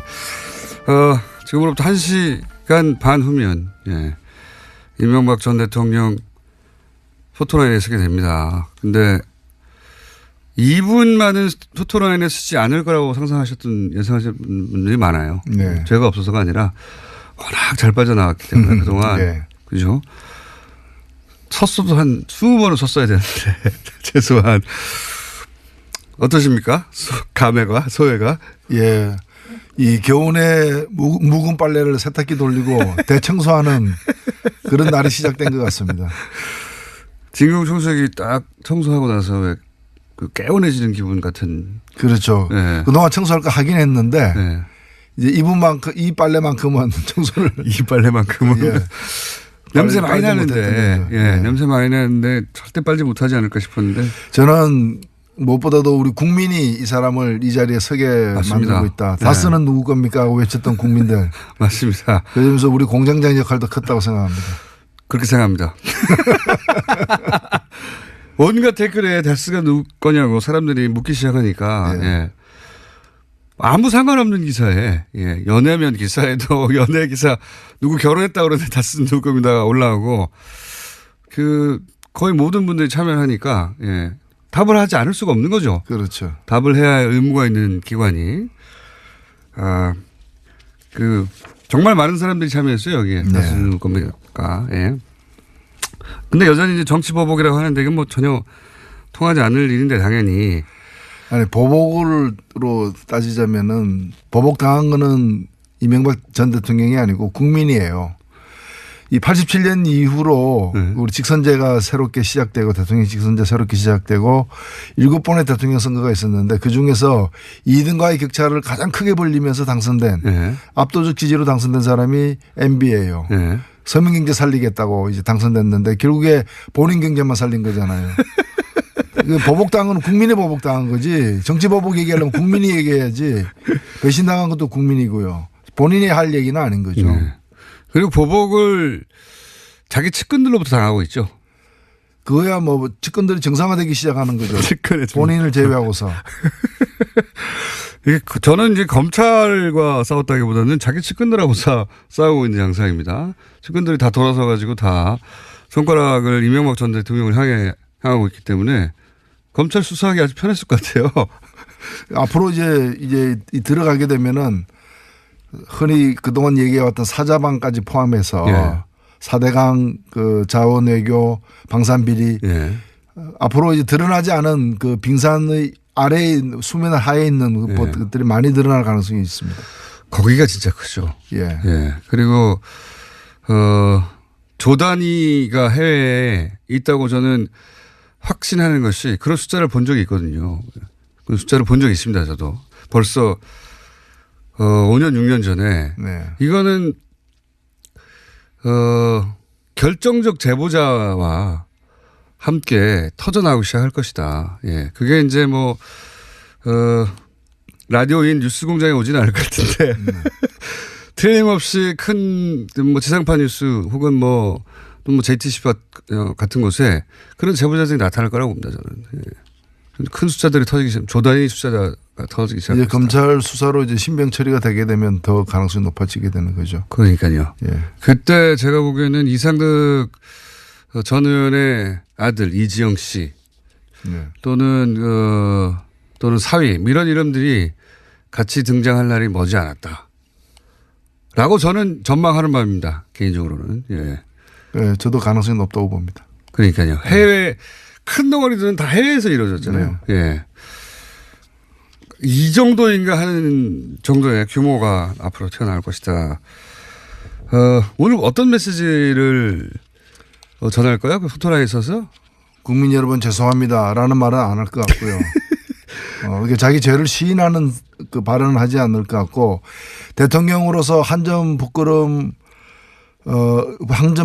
일을 하지 않았습니다. 뭐 이렇게 네. 자기 결백을 주장하지 않을까. 네. 그리고 이것은 정치 보복이다. 예. 뭐. 과거의 전임 대통령들 보면 뭐 주로 이제 CCBB에 대한 얘기보다는 다 안고 가겠다. 뭐 네. 이런 식의 표현이 많았는데 그런 표현이 등장할까요? 스타일이 안고 가지 않을 스타일이죠. 다 떠넘기는 스타일이고. 그 뇌물로 받았다더라도 그 내가 나한테는 안 왔다 뭐 이런 식의 거고 뇌물이 아니었다 이렇게 얘기할 거고 네. 그런 거죠. 단 하나도 인정하지 않을 거라고 봅니다. 예, 단 하나도 인정하지 않을 겁니다. 끝까지. 네. 구속영장 청구 가능성은 어떻게 보십니까? 매우 높다고 생각됩니다. 왜냐하면은 일단은 본인이 자기 죄를 시인하지 않기 때문에 그렇죠. 네. 이거는 증거인멸 도주 우려가 있다고 봐야 되는 것이고 그다음에 뇌물 액수 자체가 정상적인 어떤 이 경우라면은 구속해야 되는 그런 반드시 해야 되는 반드시 해야 되는 지금 뭐 드러난 것만으로도 100억을 넘어서고 있기 때문에 뇌물 액수가 이거는 구속감입니다. 그리고 이제 전임 대통령이다 보니까 게다가 전전임이죠. 바로 직전 대통령이 수감되는 상황이라 검찰이 더 꼼꼼하게 따졌다고 해요. 네, 더 보수적으로. 그러겠죠. 예. 예. 그러니까 절대 빠져나가기 힘든 것만 이제 추린 게 이 정도지. 그래서 제가 보기에도 영장은 칠 것 같고 그러면 이미 못 그 나온다. 돈을 준 사람, 돈을 또 이 그 받는 심부름을 한 사람들이 다 자백을 했기 때문에 네. 증거는 차고 넘친다고 봅니다. 게다가 뭐 삼성도 물론 저는 사면 때문에 해준 건 아니라고 보지만 어떤 돈을 뇌물을 준 거 인정했지 않습니까? 이걸 형식까지 갖춰가지고 네. 그 변호인들의 조력을 받아서 자수술한 이름으로다가 예. 정확하게 이제 이명박 대통령에게 준 돈이다라는 걸 시인을 했기 때문에 네. 그걸 갖다가 그 돈을 줬을지 몰라도 나한테 준 게 아니라 그 다스 내 소유가 아닌 다스를 위해 쓴 거다라는 식으로 발뺌하기 힘든 거죠. 그러니까요. 이명박 대통령 때문에 준 돈이기 때문에 아예 특정해가지고 네. 네. 대통령이 준 돈이라고 삼성의 전 부회장 이학수 부회장이 인정을 해버렸기 때문에 그게 60억이나 되는 거니까. 예, 그거 하나만 해도 가는 거죠. 그렇죠. 예, 빠져나가기 어렵습니다. 근데 이 대목에서는 참 검찰이 고민할 것 같습니다. 김은옥 여사와 관련해 가지고 이제 명품백, 돈다발 이런 얘기가 나오잖아요. 예. 부부가 동시에 그 법적 처벌을 받거나 하는 경우는 법이 그 금지한다기보다는 인지상정상 우리가 안 하지 않습니까, 잘. 근데 인지상정 안 하는 거는 신병 처리만 그렇고요. 예. 그러니까 둘 다 구속시키기가 좀 그러니까요. 경우에 한 명만 구속시킨다거나 이런 예는 있습니다. 예. 또 너무 연로하다거나 이 경우는 해당 안 되지만 달리 너무 연로 이제 그런 경우는 있는데 죄가 있는데 부부니까 조사를 안 한다거나 수사를 안 한다거나 기소를 안 한다거나 이런 일은 없습니다. 그거는 법 앞에는 만인이 평등한 거고 같이 책임져야 될 부분이죠. 저는 조사는 따로 한 걸로 알고 있습니다. 예. 예. 언론에는 등장하지 않았는데 조사는 한 걸로 저는 알고 있습니다. 조사는 했는데 신병 처리를 어떻게 할지는 뭐 전혀 모르겠는데 그렇게 기소는 될 거라고 보시는 거죠? 관련해서? 예. 네, 아주 짧겠네. 당연한 거 아니에요? 네. 자, 아니 특히 그 이번에 그 부인의 친구 예. 지인인 사람으로부터 4억을 받아가지고 그 공천을 줬지 않습니까? 예. 그 국회의원 비례대표로 다 마친 사실이 있는데 이런 것이 그 이 부인하고 무관하게 이루어질 리가 없는 거잖아요. 부인의 친구인데요. 그런 예. 거죠. 그다음에 이제 본인이 그 직접 뭐 돈이 들어가 있는 명품 가방을 받은 거라거나 예. 또는 1억 원을 갖다가 달러로 환전한 것을 받아가지고 미국 출장 갈 때 썼다거나 예. 그런 것들은 본인이 직접 연루된 부분들이 확실하게 있기 때문에 이걸 그 묻어두고 가지는 못할 거예요. 어디까지 확대할지 혹은 뭐 구속영장이 청구될지는 모르겠으나 관련 기소는 될 것이라고 보시는 네. 거고요. 예. 그 외에 사실은 그 이명박 전 대통령 관련한 비위의 특징은 최측근들이 역할 분담을 착착착 한다는 거거든요. 예. 수금조 뭐 아니면 기업 선정조, 예. 그다음에 그렇게 수금한 돈을 관리하는 조, 예. 그런 식으로 착착착 분류가 되고 가족들도 막 분류가 됩니다. 해외 담당. 그게 이제 컨트롤 타워가 하나이기 때문에 그런 거예요. 왜냐하면 그게 이제 본인 모르게 예. 그 재정 담당 이런 사람들이 알아서 기획해서 알아서 할 경우에는 여러 역할을 갖다가 할 수가 있는데 한 사람이 이건 이제 사령관이 한 명이고 모든 것은 거기서부터 시작되기 때문에 누구에게 이 일을 맡기고 이 종합하는 일은 본인이 직접 했던 거죠. 그렇겠죠. 그래서 서로 간 서로 일도 잘 모르는 거예요. 그러니까. 그렇죠. 그리고 이명박 전 대통령은 그 가까웠던 분들 얘기를 들어보면 돈이 새는 걸 그렇게 싫어한답니다. 조금이라도. 본인이 돈을 크게 쓰는 거는 괜찮은데 그게 조금이라도 중간에 누가 해먹었다. 이걸 굉장히 싫어한대요. 네. 그래서 역할 분담을 확실히 하고 겹치지 않게 하고 예? 서로 믿지 않게 만들고 그렇게 한 게 아닐까. 가족들도 다 역할이 있더라고요. 그 그림을 그려보면 해외 담당은 이상득 또는 이상득 전 의원의 아들 이런 식으로 장원외교는 그 형님이 다 했지 않습니까? 예, 그렇죠. 예, 쭉 돌면서 형님 라인이 했죠. 박영준과 이상득. 예. 예. 근데 형님 라인이거든요. 예. 형님 라인에서 해외에서 다 했고 그리고 그 아들도 다 해외에서 심지어는 이제 정권 끝나기 전에 미리 빠져나갔죠. 국내를 돌아오지 않고 있습니다. 글로벌 경영을 했으니까요. 그렇게 이제 가족들과 친구들로 이렇게 역할 분담을 해가지고, 예. 그 특징이 있습니다. 자세히 들여다보면. 다음 시간에 한번 그 얘기는 다루기로 하고, 정의당의 공식 입장은 혹시 뭐 이런 큰일 있으면 한 번씩 내지 않습니까? 이명박 대통령이요. 예. 그건 뭐 일찍이 저희들은 엄정하게 구속 수사해야 된다고 얘기를 했죠. 예.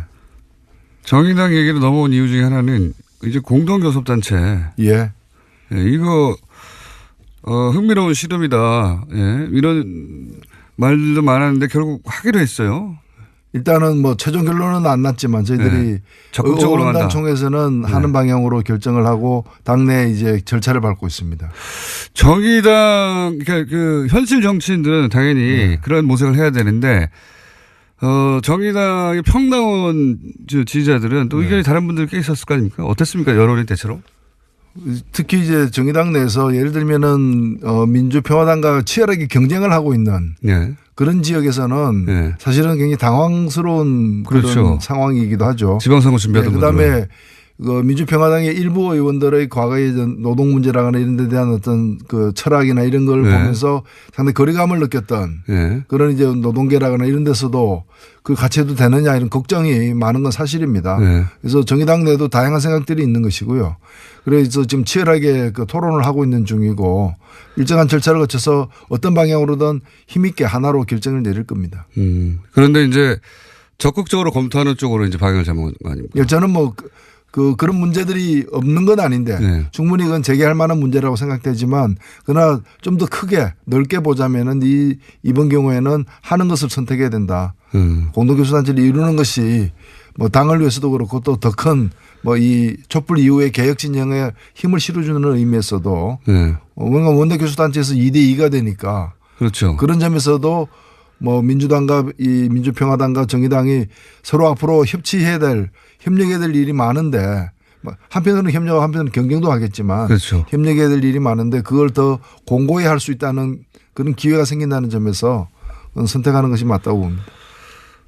대표님이나 네. 예, 또는 뭐 심상정 의원이나 현역들은 비슷한 생각입니까? 적어도 현역들 내에서도 좀 생각이 다른 분도 있는데 다수는 예. 다수 현역 의원은 같은 생각입니다. 다수 의원이라고 해봐 몇 분 안 되지 않습니까? 몇 분 안 되지만 그래도 다수는 다수죠. 그 내에서 다수죠. 그러면 상대적인 거니까. 예. 반대하시는 분은 누군가요? 그러면 몇 예? 분 안 되는데. 아이고 뭐 이름까지 금명할 건 아니고요. 원내 공동교섭단체가 되면 원내대표도 두 분이 될 수는 없잖아요. 그런 경우는 한 각 분이잖아요. 당의 원내대표는 그대로 있는 것이고 예. 다만 공동교섭단체에 등록하는 예. 원내대표는 한 명 등록해야 되겠죠. 예. 그걸 누가 하냐가 지금 최후의 관건 아닐까요? 예, 잘 협의해서 정하겠습니다. 예. 잘하면은 원내대표 연설도 하시겠습니다. 국회에서. 지금도 사실은 비교섭 단체로서 비교섭 단체 말고요. 이제는 예. 교섭 단체로서. 교섭 단체는 시간을 좀 더 주죠. 그러니까요. 예. 중계돼 줍니다. 저도 그 교섭 단체 대표 연설할 때 중계했습니다. 국회 방송만 중계하고. 예. 아니요, KBS에서도 중계했습니다. 그게 너무 짧게 나와요. 근데 이분도 하였다 하고 지나가거든요. 내용은 안 나오고. 이제 내용이 나오지 않을까. 정의당의 평화민주당의 내걸 민주평화당의 내걸 요구 조건은 정리가 됐습니까? 비밀입니까? 이건 서로 뭐 협의를 해야 되기 때문에 아마도 이번 토요일 날 전국위원회에서 통과가 되면 네. 통과되면은 바로 다음 주부터 공식 협상에 들어갈 생각입니다. 이달 내로 다 마무리해야 되겠죠. 그게 시간도 별로 없는데요. 예. 네. 근데 이게 당을 합친 건 아니고, 예, 당연히 합친 건 아니고. 그러니까 이런 거죠. 지금 국회에서 의사 일정을 정하거나 여러 가지 교섭을 할 때 그죠. 비교섭 단체 20석이 안 되는 당은 참여 자체가 안 되기 때문에 일정을 다 통보받죠, 그냥. 그런 거죠. 예. 그러니까 이제 자동차가 있어야 입장할 수 있다. 예. 뭐 이런 거예요. 그래서 우리가 자동차를 각자 한 대씩 없으니까 공동 구매해 가지고 예. 그 자동차 타고 들어가는 거죠. 예. 당신들은 앞좌석에 타고 뒷좌석에 타고 그런. 그래서 이거는 뭐 그렇게 저는 생각을 합니다. 우리 이번에 그 평창 올림픽 때 남북 공동 선수단으로 입장했잖아요. 한반도기 들고. 네. 그러나 경기는 보면은 여자 아이스하키는 단일팀으로 갔지만 나머지 경기는 또 따로따로 경쟁하지 않았습니까? 마찬가지로다가 민평당하고 정의당이 공동교수단체를 이루더라도 서로 같은 부분을 함께 그 공동교수단체 명의로 추진하지만은 서로 다른 부분은 따로따로 이렇게 자기 주장을 갖다 펼치는 거죠. 네. 경제정책 부분에서는 뭐 좀 차이가 나는 분들이 있을 거고 남북 문제는 대체로 비슷하고요. 네. 정치개혁에서도 선거제도 개혁을 해야 된다는 점이나 또는 교섭단체 문턱을 낮추는 등 정치개혁을 하는 부분에 가서는 같은 점들이 꽤 있다고 보여지고요. 그리고 민생과 관련해서도 지금 한국GM 문제와 관련해서도 머리를 맞대고 서로 논의를 하고 있거든요. 네. 그래서 같이 풀 수 있는 부분들도 있고 그렇지 않은 부분은 또 서로 각자의 어떤 의사나 선택을 또 존중해 가지고 서로 따로 하는 거죠. 저쪽에는 이제 박지원 대표라고 하는 네. 노련한 또 정치인 있지 않습니까? 예. 네. 사람들이 박지원 전 대표와 노회찬 대표가 예. 손잡고 뭘 한다 하는 그림을 잘 그리기가 쉽지 않습니다. 난해한 그림이죠. 굉장히 난해한 두 분 다 경험이 많지만 결혼은 서로 완전히 좀 다른. 아니 뭐 생각이 다르고 예. 걸어온 길도 다르지만 또 그래도 뭐 저로서도 뭐 배울 게 있는 것이고 예. 그리고 또 뜻이 같은 부분 남북 문제나 뜻이 같은 부분은 손잡고 같이 할 수 있는 것도 있다고 생각됩니다. 예. 그림이 잘 머릿속에 안 그려지는 예. 두 분의 조합인데 앞으로 자주 볼 수도 있겠습니다. 그림에는 구상도 있고 비구상도 있고 예, 또 뭐 초현실주의도 있고 여러 가지가 많습니다. 예. 초현실에 가까운 그림인데 예. 두 분이 그러니까 두 당이 공동교섭단체 꾸미면 저희가 따로 시간을 한번 만들어가지고 박지원 대표와 노회찬 대표가 동시에 저희 방송에 나와가지고 예. 생각만 해도 재밌네요. 예, 각오하고 있습니다. 각오하고 있습니다. 자, 그리고 또 개헌안 이 뉴스가 이제 크게 보도 잘 안 되고 있습니다. 예. 근데 이게 우리 나라에 미칠 영향은 막대하죠. 예. 네. 근데 지금 정부 개헌안 왜냐하면은 국회 개헌안이 지금 안 나오고 있으니까요. 그리고 작년 2기초부터 사실 개헌 한다 했고 꼭 하겠다고 했고 그때 자유한국당은 반드시 하라고 요구했었어요. 예. 노무현 정부 아니 그 문재인 정부 초기부터 꼭 하라고 공식적으로. 근데 지금 하지 말라는 거 아닙니까? 일단 왜 하지 말라는 거죠? 일단은 뭐 여러 가지 이유가 사실은 있습니다. 네. 여러 가지 이유인데 자유한국당은 개헌하기 싫은 거고요. 개헌하겠다고 약속을 했지만은 네. 개헌을 지방선거 때 하겠다고 약속한 것을 지금 스스로 어기고 있는 상황이고요. 네. 뭐 10월 달에 하겠다고 얘기는 하지만 진정으로 개헌할 뜻이 있는지에 대해서는 의문입니다. 왜 아니 적극적으로 박근혜 전 대통령이 제기했고 그 이후로 개헌 이야기를 훨씬 더 주도적으로 했고 개헌을 갖다가 30년 전에 개헌했는데 30년이나 세월이 흐르기 때문에 민주주의라거나 여러 측면에서 개선할 부분을 반영하자는 그런 취지에서 개헌하자는 분들도 많이 계시지만 자유한국당에서 개헌 얘기를 꺼냈던 것은 지난 박근혜 대통령 시절에 다음 대권을 차지하기 힘든 국민들로부터 이렇게 지지가 너무 낮아가지고 다음 대권을 차지할 가능성이 적으니까 헌법을 고쳐가지고 대통령 없는 그러니까요. 권력을 합동으로 추구한다거나 네네. 소위 말하는 제3지대 예. 그 제3지대에 모이려고 했던 사람들은 전부 다 대통령 선거에서 당선될 자신이 없었던 사람들 가능성이 없었던 사람들이잖아요. 그런데 여하튼 대통령이 탄핵되고 조기 대선을 통해서 새 정권이 탄생을 하니까 개헌을 하려고 했던 그 목표 자체가 상실되어 버렸다고 생각하는 거죠. 물론 이제 다음 대선도 이분들은 자신이 없어서 입만 열면 이제 대통령 없는 어떤 권력 체제를 갖다가 또는 대통령이 힘이 없는 권력 체제를 원하고는 있습니다. 왜냐하면 혼자는 안 되니까 연대해가지고 너는 대통령 뭐 너는 외치 나는 외치 뭐 이런 식으로 너는 20%짜리 대통령 그리고 우리는 힘 합해가지고 80%의 권력을 갖는 국무총리 이게 나눠 먹자 뭐 이런 발상들이 많은데 그런 발상들도 지금은 굉장히 현저히 좀 낮아졌기 때문에 그 개헌에 대한 의욕이 별로 없는 거죠. 차기 대권에 대한 그림이 불확실하기 때문에 지금 뒤를 빼는 거죠. 지금 그렇죠. 말하자면. 그런데 반면에 다른 분들은 정의당도 그렇습니다만 기본권, 지방분권, 그다음에 대통령에게 너무 집중된 권력을 좀 분산하는 그런 문제와 관련해 가지고 반드시 개헌을 통해서 이루어져야 된다고 생각하기 때문에 적극적으로 6월 개헌을 주장하고 있는 거죠. 그래서 국회에서 안 나오니까 이제 정부 개헌안, 뭐 사실상 대통령 개헌이라고 부르기도 하는데 그런 안이 나와서 국회로 가서 통과될 리가 없지 않습니까, 이게 근데. 근데 이제 이 점에 관해서 저는 개헌이 안 되고 있는 건 국회 탓이고 국회 내에서도 약속을 어긴 여러 정당들 탓입니다. 100% 그렇습니다. 그래서 그리고 대통령은 약속을 지키고 있는 지금 상황이고 또 대통령은 헌법상으로도 개정안을 발의할 권한이 있는 것이기 때문에 하등 잘못된 게 없어요. 그리고 지금 대통령 그 자문위원회에서 내놓은 그 안의 개요를 보니까 그가 상당히 좋은 내용으로 정리가 되어 있다고 저는 보여집니다. 그럼에도 불구하고 이 대통령이 발의를 갖다가 만약 3월 21일 날 하게 되면은 그것 때문에 부담감을 느껴서 국회가 한 5월까지 안을 만들 것인가 그 가능성이 굉장히 낮습니다. 더 반발하겠죠. 예, 반발할 거예요. 그러면 대통령 안만 남는데 그럼 대통령이 발의한 안이 국회에서 통과될 것이냐. 안 되죠. 또 안 됩니다. 이게 3분의 2가 안 되기 때문에 그러면 대통령 안이 폐기되거나 다루지도 않고 폐기되거나 부결될 거예요. 다룬다면은. 그렇죠. 그럼 그 상황은 좋은 상황인가. 그 나쁜 선택을 한 책임은 다른 야당들에 있지만은 그러나 그 대통령이 정치적 먹잇감이 되겠죠. 모처럼 낸 안이 그렇게 폐기되거나 부결되는 상황은 저는 바람직한 상황이 아니라고 봅니다.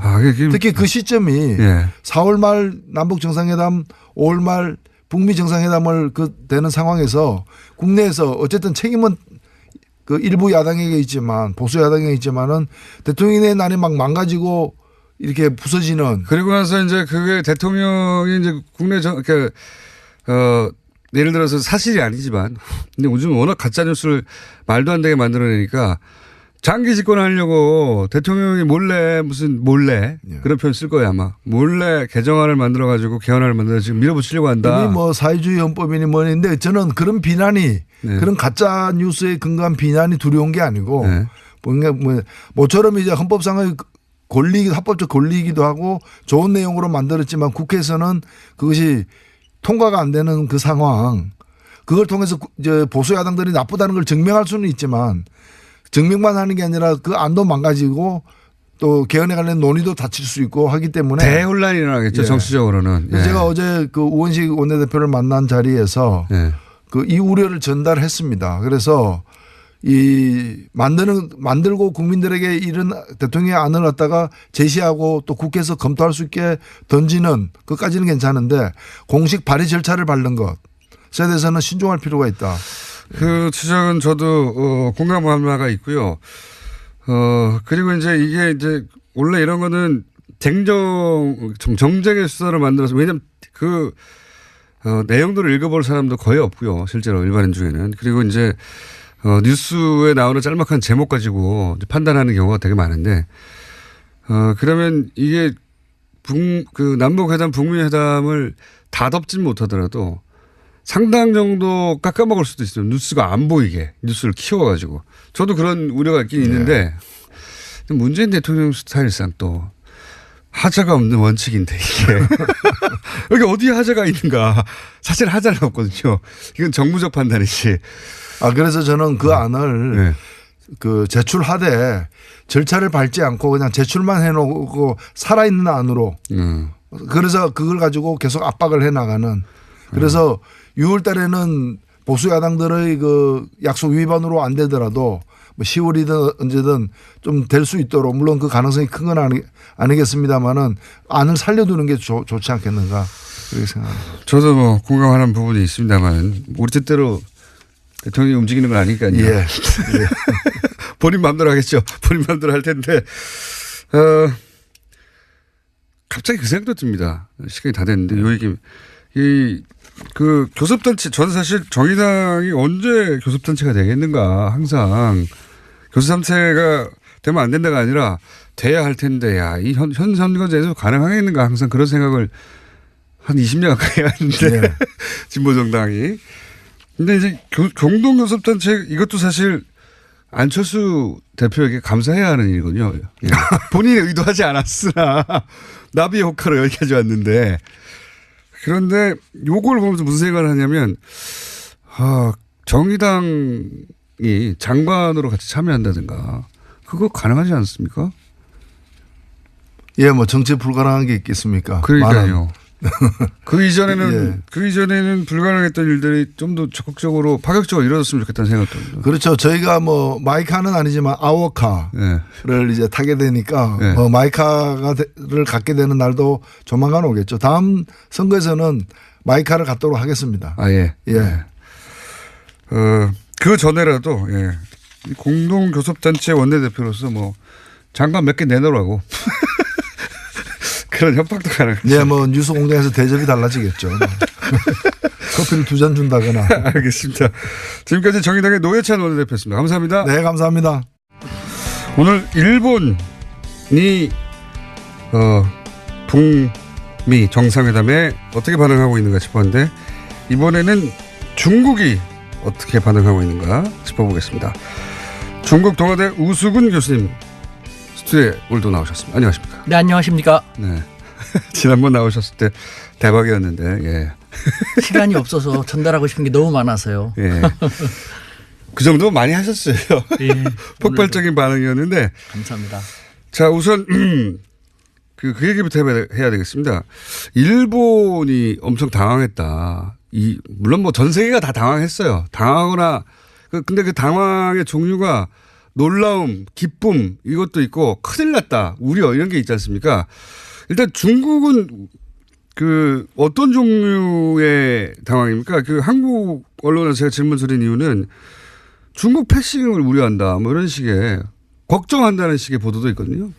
제 생각은 다릅니다. 그러니까 당황은 조금 하긴 했지만 그것은 그 돌아이라는 트럼프와 김정은이 여기까지 이렇게까지 나올지 모른다에 대한 당황이고 어차피 그런 사람들이었으니까 하면서 금방 넘어갔고 다만 이번 북미 정상회담 등에 대해서 중국은 되게 기분 좋게 바라보고 있죠. 기분 좋게. 우려보다는 왜 그런지 한번 의견을 들어보시겠어요? 공산당 고위 간부들과 전화가 가능하신 분 아닙니까?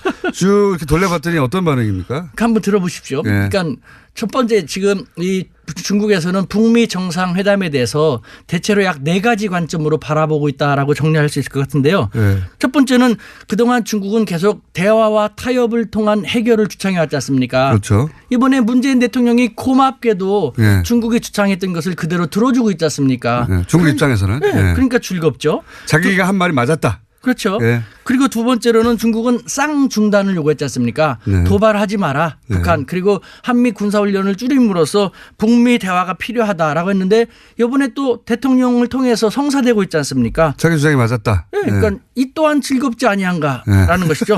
세 번째. 봐 우리 말이 맞지 이런 거죠. 네. 세 번째 이번에 중국의 억울함이 증명이 됐거든요. 어떤 억울함? 뭐가 억울한지 아십니까? 그동안 북한 문제는 항상 국제사회에서는 미국도 말이야. 중국 니네가 똑바로 해. 영향력 행사에 니들이 안 그렇죠. 하니까. 근데 중국은 우리 문제가 아니다. 북한 문제는 북미 간의 문제다. 당사자끼리 풀어야 되지 않냐 했는데 이번에 북미 간의 문제로 북미 간의 대화로 풀어지고 있지 않습니까? 또 자기 말이 맞았다. 그러니까 괴리나 칭칭나니 할 판이에요. 그다음에 네 번째로는요. 이 모든 것을 주도해 주는 한국의 문재인 대통령과 한국이 너무 고맙죠. 감사하죠. 반면에 트럼프한테는 부글부글 짜증이지 않습니까? 왜 그런지 아십니까? 왜요? 대북 압박을 가해라 해서 가해가지고 북중 관계는 최악이 됐는데 갑자기 호련히 패싱해가지고 뭡니까? 자기 광만 팔았다. 토사구팽. 네. 그러니까 트럼프 부글부글 하지만 문재인 대통령 고맙고 그러니까 중국 입장에서는 자기들이 하고 싶은 것을 대행해주고 있는 한국의 문재인 대통령을 지지하면서 성원하면서 이번에 특사도 의외로 맞이했다라고 천만의 말씀. 있는 그대로 고마운 마음에 시진핑 주석의 정치 생명이 달려있는 순간임에도 불구하고 만나줬지 않습니까? 우리가 제대로 중국을 봐야지 활용할 수 있죠. 지금 그런 분위기예요? 그럼요. 예. 별도로 전화해 보셨더니 그런 식으로 얘기합니까? 이건 전화할 필요도 텔레파시로 딱 하면 알아요. 어제 밤에도 나타나가지고. 그래도 전화를 좀 해보시고. 그럼에도 불구하고 또 그런 얘기가 있습니다. 우리가 이제 시진핑 주석이 국빈 방문 해달라고 그전에도 요구를 했는데 국빈 방문을 하진 않았지 않습니까? 그래서 이제 중국이 한국을 이제 적정 거리에서 관리한다. 예, 너무 가까이 가지도 않고. 근데 이 일로 좀 더 가까워질까요? 어떻게 보세요?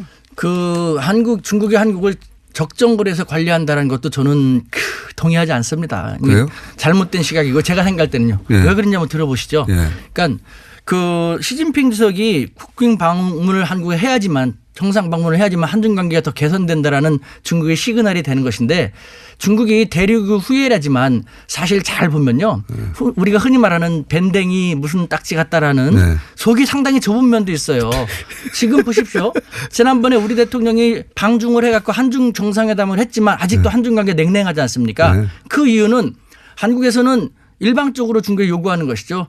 정상 방문을 했으니까 이제는 유코도 보내고 네. 대한 투자도 좀 보내라 더 늘려라 하는데 중국의 입장에서 볼 때는 자기 일방적인 요구만 하는 것이죠. 자기들이 중국에 대해서 할 것은 안 해주고 있지 않습니까? 그러면서 바라기만 한다. 상호적이지 못하지 않냐. 중국 입장에서 보자면 그렇습니까? 네. 그러니까 꿍 하고 있는 거예요. 그걸 갖다가 우리가 좀 대국적인 마음으로 품어주는 것이죠. 예를 들면은 이럴 때 바로 문재인 대통령이 잘하시는 감성적인 터치, 소프트 외교로 나갈 필요가 있는 어떻게 것이죠. 해야 되는 겁니까? 예를 들면은 지난번에 이거는 문재인 대통령이 한 게 아니지만 중국이 6.25 전쟁 때 사망한 중국군 유해를 계속 송환하고 있지 않습니까?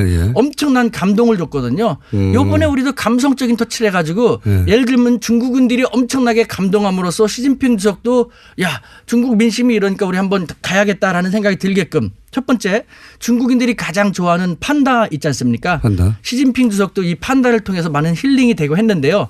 판다 작년에 중국인들이 가장 좋아하는 중국 북경 아시안 게임의 모델이 된 우리의 호돌이와 같은 판다가 죽었는데 그 판판의 영상을 가장 많이 갖고 있는 사람이 전 세계에서 한국인이 한 분 계시거든요. 그 동영상을 가지고 중국인들이 좋아할 만한 판다 다큐멘터리를 만들어서 주는 것 큰 효과가 있어요. 이거는 중국 대사관 측에서 다 봤거든요.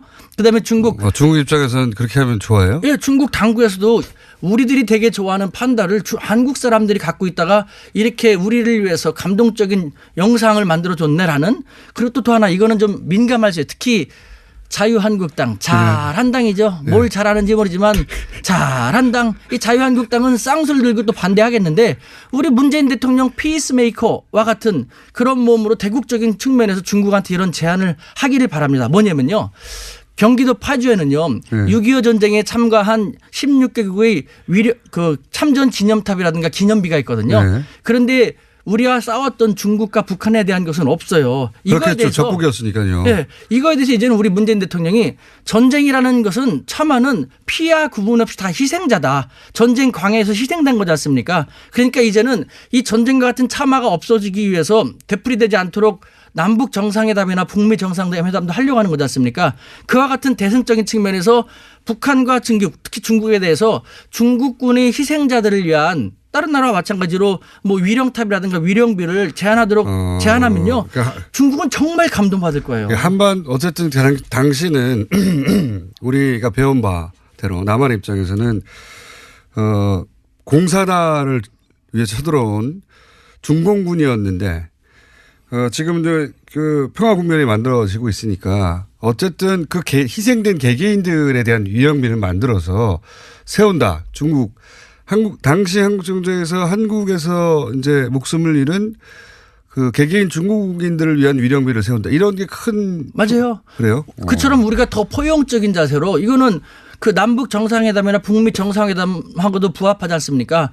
포용적인 자세로 중국에게 과거는 과거고 그 참화가 되풀이되지 않도록 이렇게 하는 것도 좋지 않겠습니까 하면요. 중국인들 엄청나게 감동할 겁니다. 이런 식으로 감성적인 터치로 해가지고 시진핑 주석이 방한을 하게끔 분위기를 유도해 나가는 게 좋겠죠.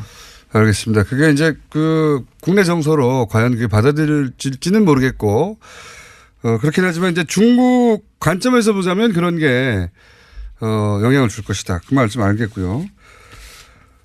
이 얘기도 오셨으니까. 그러니까 지금 그 북미 회담이라든가 지금 나아가고 있는 방향은 중국 입장에서는 불만이 없다는 말씀이신 거죠. 한마디로. 그렇죠. 예. 네. 불만이 없다는 말씀이시고. 물론 우려는 있죠. 자기들이 역할이 축소될까 봐 하는 우려가 있는데 어차피 남북 통일 국면이라든가 남북한 한반도에서 중요한 국면은 주변의 가장 강대국인 중국하고 직간접적으로 연결이 될 수밖에 없기 때문에 지금은 자기들이 주창하는 것을 문재인 대통령이 잘 이끌어주고 있으니까 즐거운 마음으로 예의주시하고 있는 것이죠. 세계에 중국말이 맞았다는 걸 입증해 가고 있는 거라서 그렇죠. 기본적으로 불만이 없다. 그렇죠. 네. 알겠습니다. 이해가 일치하는 거죠. 우리하고 이 그렇죠. 부분에서는. 네. 네. 모신님의 큰 문제가 없다고 하니 그쪽은 모신님의 이 시진핑 현 주석이 전 세계적으로 야 이거 영구 집권하는 이제 황제로 가는 거 아니냐. 3년이면 없애고 공산당의 뭐랄까요. 기본적인 작동 방식을 다 뭉개뜨리고 이건 말이 안 되는 거 아니냐. 우선 이렇게 하면 전 세계적으로 그거는 소위 기본적인 민주 원리를 무너뜨리라는 거라는 비난을 받을 줄 알았겠죠, 당연히. 아니 그 간장장장 공장장님도 아시는데 네. 중국 사람도 5,000년 문화대국입니다. 저렇게 똑똑한 사람이 있어라는 생각이 들 정도로 엄청나게 똑똑한 사람도 많은데 왜 이걸 하는 거죠, 그러면? 국제사회에서 보면 비난받기 딱 좋잖아요. 왜 이렇게까지 하죠? 대내외적인 비난이 있고 역풍이 있을 거라는 걸 알면서도 하지 않으면 안 되는 중국의 그 절박함. 중국 입장에서 한번 해설해 주세요. 왜 중국에서 뻔히 야 황제냐 이런 소리 전 세계적으로 들을 거 아는데 왜 이렇게까지 하는 겁니까? 이렇게까지 안 해도 되잖아요, 사실. 아닙니다. 그러니까 역지사지 제대로 역지사지하면 그런 우려가 있다라는 것, 비난이 있을 거라는 거 알면서 하지 않으면 안 되는 절박함의 발로인데요. 예를 들면은 무슨 절박함을 중국 입장에서 느낍니까? 중국은요 영토가 크다 보니까 국제사회에서 해결하기 가장 쉽지 않은 것이 민족주의, 영토 문제거든요. 네. 중국은 소수 민족이 엄청 많죠. 네. 우리는 독도 하나만으로도 일본하고 되게 쉽지 않지 않습니까? 네. 근데 중국은 그 거대한 땅덩어리 유지하다 보니까 14개국하고 영토를 맞대고 있고 6개국하고 해상 분쟁을 벌이고 있거든요. 남들이 갖고 있지 않은 중국만의 대국병이 있는 것이죠. 저는 그걸 갖다가 나라 국자를 써갖고 삼국 문제, 세계의 나라 문제라고 하는데요. 국내 문제, 발전하면 발전할수록 부정부패 문제, 빈부격차 문제, 환경 문제, 다양한 문제가 계속 생기지 않습니까? 하나하나가 해결이 쉽지 않고 게다가 국제 문제. 중국이 발전할수록 미국과 일본, 뭐 베트남, 인도 점점 합종력을 괴롭히지 않습니까? 게다가 금방 말씀드렸던 일반적인 국가는 그렇게 많지 않은 국경 문제도 있거든요. 미국은 국경 문제가 캐나다하고 멕시코하고 있다고 보시면 되거든요. 그렇게 크지만. 근데 중국은 엄청나게 많아요. 예, 자유민주 국가니까 미국은 그렇게 심각하지 않지만 중국은 이웃한 나라들하고 사이가 다 나쁘거든요. 그러니까 중국은 지나면 지날수록 계속해서 이 삼국 문제 때문에 힘들고 그래서 저는 이런 식으로 중국을 표현하죠. 중국은 일본의 스모 선수처럼 거대한 스모 선수예요. 겉으로 보면 그 덩치 누가 덤빕니까? 하지만 그 사람은 엄밀히 말하면 스모 선수는 초고도 비만증 환자거든요. 그 비만증 환자에 가장 무서운 것은 내부에 있는 합병증이지 않습니까? 그러니까 중국은 스스로 이 합병증을 해결하지 않으면은 즉 살을 빼지 않으면은 잘 살기가 쉽지 않은데 살을 뺀다는 것은 거대 국가 중국임을 포기한다는 것이죠. 근데 중국 공산당 지도자들은 상하이 공화국, 북경 공화국, 심천 공화국처럼 조그만 나라의 수장이 되는 것보다는 중국이라는 거대의 국가의 수장이 되고 싶은 것이죠. 즉 중국이라는 나라를 계속 끌고 가려고 하는 한 중국의 문제는 해결되지 않고 그것이 계속 다양한 문제로 축적되어 왔지 않습니까? 그런데 중국의 역사가들에 의하면은 중국의 역대 왕조는요. 약 70년 정도밖에 지속되지 못했거든요. 근데 지금 중국은 1949년에 건국되었고 2018년 68~9년을 지나가고 있어요. 역사의 교훈도 있고 실제로 엄청나게 문제가 산적하고 있으니까 시진핑 주석이 이럴 때 절대 권력을 가지고 강력한 권력을 가지고 하지 않으면 중국이란 나라가 붕괴된다. 그러니까 나에게 힘을 다오. 그래서 생사의 기로에서 칼을 뺀 그런 형국인 것이죠.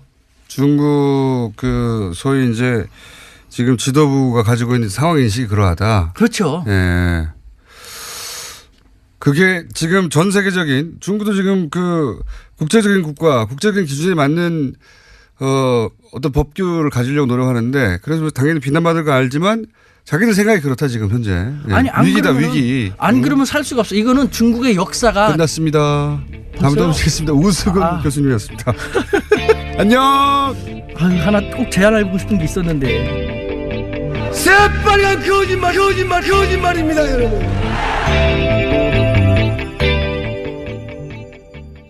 적극적으로 요구했고 2년 이상 장기간 뇌물을 수수했고 그다음에 뇌물을 받고 부정처사라 그래가지고 잘못된 일도 하고 실제 실행하였다. 예, 그러니까 이런 사면해줬다 뭐 이런 거. 그렇죠. 네. 이런 것들이 쭈루룩 있기 때문에 올릴 요소밖에 없어요, 사실. 그렇군요. 네. 그러면 기댈 때는 어딥니까 이분이? 일단은 유죄가 인정되는 순간 상당히 위험해지기 때문에 결국은 무죄 주장을 할 수밖에 없고 무죄 주장도 지금 객관적인 증거가 영포빌딩 지하에서 너무 많이 나왔다는 거거든요. 그래서 그 측근들도 결국은 진술을 뒤집을 수밖에 없는 상황이었다라는 게 검찰 쪽 이야기더라고요. 네, 검찰만 갔다 오면 연락이 아무도 안 됐다잖아요. 네. 네. 그러니까 자기들도 나름 어떻게 좀 방어를 하고 보호를 하려고 갔는데 보니까 너무 명백하기 때문에 그리고 오히려, 본인들이 들었던 해명과 너무 다른 이야기. 그러니까 계속 제가 주장해왔지만 가장 가까운 참모들한테도 거짓말하기 때문에 참모들이 거기 가서 봤더니 이거 아니네 싶은 순간 떨어져 나가는 거예요. 큰일 나겠다라도. 다 도망갔어요. 그 관련해가지고 지금 변호인단에 일부 몇 분 참여하셨는데 한 2달이 걸쳐서 들었는데요. 지금 변호인단이 가장 크게 준비하고 있는 게 뭐냐면 보통은 이제 변호인단이 구성이 되면은 검찰의 예상 질문이 무엇이고 거기에 대해서 어떻게 답변을 할 것이며 어떻게 방어를 할 것인가. 그렇죠. 네. 그러니까 진실이 무엇이고 그걸 놓고 우리가 어떻게 방어할 것인가. 이런 걸 연구를 해야 되는데 의뢰인의 말이 정말 진짜일까. 이거부터 지금 고민해야 되기 때문에 최근에 상당히 극한 직업이 아닌가. 제가 여기 뉴스공장에서도 몇 번 얘기했지만 변호사들이 가장 싫어하는 의뢰인이죠. 예. 왜냐하면 일단 내가 들은 얘기가 진짜인가부터 고민해야 되기 때문에. 그러니까요. 예. 보통 그걸 공유하고 같이 전략을 짜잖아요. 내가 사실 거짓말 했는데 이거 방어 전략 세워야 된다. 이거 변호인하고 의논하거든요. 그렇죠. 근데 변호인부터 속이기 때문에 변호인들이 이게 진짜일까 그걸 고민하고 있다는 이야기를 들으셨다고요? 이것도 관련된 소식으로 이 변호인 측에서 그 이제 MB 쪽에서 그런 얘기 했다는 거잖아요. 저기 돈이 없어서 변호사 선임 못 하고 있다. 근데 이제 반대쪽에서 아마 김효재 전무수석이 얘기했던 것 같은데요. 그 변호사들이 시간당 90만 원을 요구하고 1년 재판한테 100억 이걸 요구를 한다. 그래서 그 정도는 돈이 없다. 그래서 이제 변호사비를 댈 돈이 없다 이런 얘기를 했다는 건데 사실 이쪽 바닥에서 네. 경력 20년 차가 넘으면요. 네. 자문료가 시간당 70만 원이거든요. 네. 그러니까 지금 시간당 90만 원을 얘기했다는 거는 두 가지로 해석이 가능해요. 하나는 그만큼 이 사건이 어렵다. 좋게 보면. 네. 근데 제대로 보면 비싸게 불러서 나는 이거 하기 싫으니까 나한테 오지 마세요. 아예 비싸게 불러서 선임을 못하게. 예. 전 뒤쪽에 더 무게가 있다. 알겠습니다. 오늘은 여기까지 하고 제가 보기에는 형량 이런 거 말고 그런 소식 좀 전해오세요. 어디 물어다 주십시오. 하나 있는데 시간이 모자라네요. 짧게 해주세요 그러면. 양형위원회 소식이 하나 있습니다. 양형위원회요? 예. 네. 그러니까 지금 이재용 피고인도 그렇고 최순실 피고인도 그렇고 이게 형이 너무 센 거 아니냐? 낮은 거 아니냐? 낮은 거 아니냐? 그러니까 지금 뭐가 문제냐면 아까 말씀드렸다시피 이 뇌물수수 같은 경우에 빨리 해야 되는데 뇌물수수 같은 경우에 6단계인데 네. 제일 낮은 게 1,000만 원. 그다음 1,000만 원에서 3,000만 원 사이, 3천에서 5천 사이, 5천에서 1억 사이, 1억에서 5억 사이, 5억 이상 이렇게 돼 있는 거예요. 네. 그러니까 이 양형위원회 사람들이 고민을 했던 건 뭐냐면 5억 이상을 받겠냐. 그거 만들 때. 네. 야, 공무원이 5억을 직접 받는 경우가 그렇게 흔하겠어? 그리고 5억 거였죠. 이상을 누가 주냐. 네. 이런 거였어요. 그리고 뇌물공여 같은 경우에는 4단계인데 네. 3천, 3천에서 5천, 5천에서 1억, 사법부가 너무 순진했던 1억 거죠. 이상. 그러니까 이 양형위원회에서 그래가지고 네. 이 사건이 터지고 나서 이걸 고쳐야 되겠는데 근데 고치면 네. 너무 뻔하잖아요. 이게 이게 누구를 타겟으로 해서 양형위원회 기준을 고치는 건지 그래서 이러지도 못하고 저러지도 못하고 상당히 고민하고 있다는. 그런 소식들 있잖아요. 예. 네. 이런 거 그 변호사들이 뭘 고민하고 있다더라. 양형위원회 뭘 고민하고 있다더라. 그런 소식 좀 가져와 주십시오. 예, 그리고 네. 그 법무법인 발언에 의뢰했다가 이제 시쳇말로 리젝트했다. 예. 네. 그래서 지금 발언 내부에서도 사실 좀 네. 논의가 오가고 있답니다.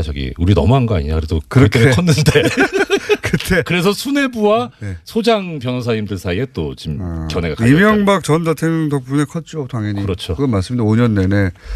하지만 이제는 버리는 거죠. 예. 원래 그랬어요, 저. 여기까지 하겠습니다. 이정열 전 판사였습니다. 감사합니다. 고맙습니다. 이거 차량용 핸드폰 거치대야?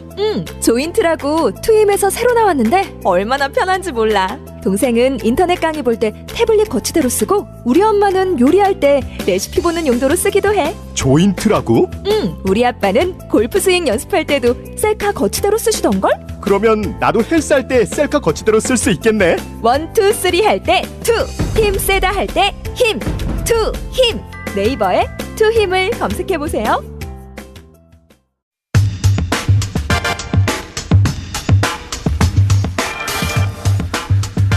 남북 정상 그리고 북미 정상회담 소식이 전해지자 일본이 크게 당황했다는 뉴스들 많이 들으셨을 겁니다. 오늘 전문가 직접 모시고 이 상황 좀 짚어보겠습니다. 일본 게이센 여학원대 이영채 교수님 오늘은 스튜디오에 지금 나오셨습니다. 저희가 전화 연결하려고 그랬더니 한국에 계시다고요 이번에? 예, 어제 저녁에 학교 출장으로 남았는데 갑자기 공항에서 전화를 받고 지금 9시에 KTX 출장을 가야 되는데 잠깐 출연했습니다. 감사합니다. 저는 1분을 차고 연락했더니 안녕하세요. 김호준입니다. 새빨간 거짓말입니다 여러분. 10년 전 그는 자신과 관련한 모든 의혹을 부인했었죠. 그리고는 대통령이 됐습니다. 그렇게 많은 의혹들을 달고도 대통령이 될 수 있었던 건 사람들이 그의 말을 전적으로 믿어서였는가? 아니죠. 기꺼이 한 표를 던진 사람들도 사실 그의 말을 신뢰하지는 않았습니다. 하지만 상관없었죠. 그가 나를 부자로 만들어줄 것만 같았거든요. 내 부동산, 내 주식이 뛸 것 같았거든요.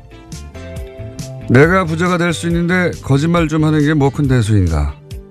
사람들은 그렇게 그가 아니라 자신의 욕망에 표를 던졌고 채워진 건 사람들이 아니라 오로지 그의 욕망뿐이었죠. 사람들은 사기를 당한 겁니다. 하지만 사기는 그 거래로 비정상적인 이득을 보려는 피해자들의 욕망 없이는 애초부터 성공할 수가 없죠. 사기의 피해자는 피해자면서 동시에 그 공범인 경우가 많습니다. 그가 드디어 포토라인에 서게 되는 오늘 이 말을 하고 싶습니다. 이명박은 혼자 이명박이 된 게 아니다. 이명박을 이명박 되게 한 모든 걸 돈으로 채워나고 나머지는 눈 감아버리는 우리 안의 이명박들, 그 저열한 이명박들을 이명박과 함께 보내자. 그래서 이명박 같은 자를 대통령으로 뽑는 나라가, 그런 천박한 나라가 다시는 되지 말자. 김어준 생각이었습니다.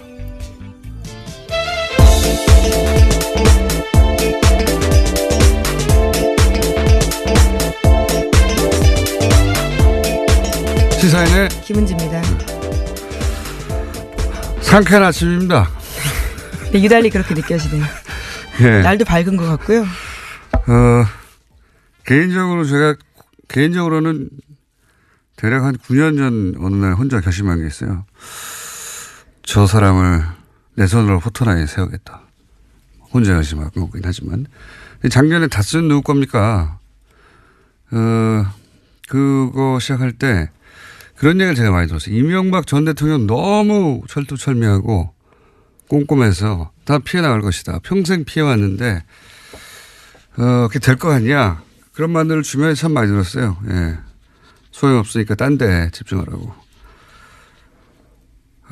그래서 더욱 이 다스는 누구 겁니까를 같이 호응하고 수많은 댓글을 써주고 SNS에 퍼 나르고 하는 분들이 고맙고 그렇습니다. 예.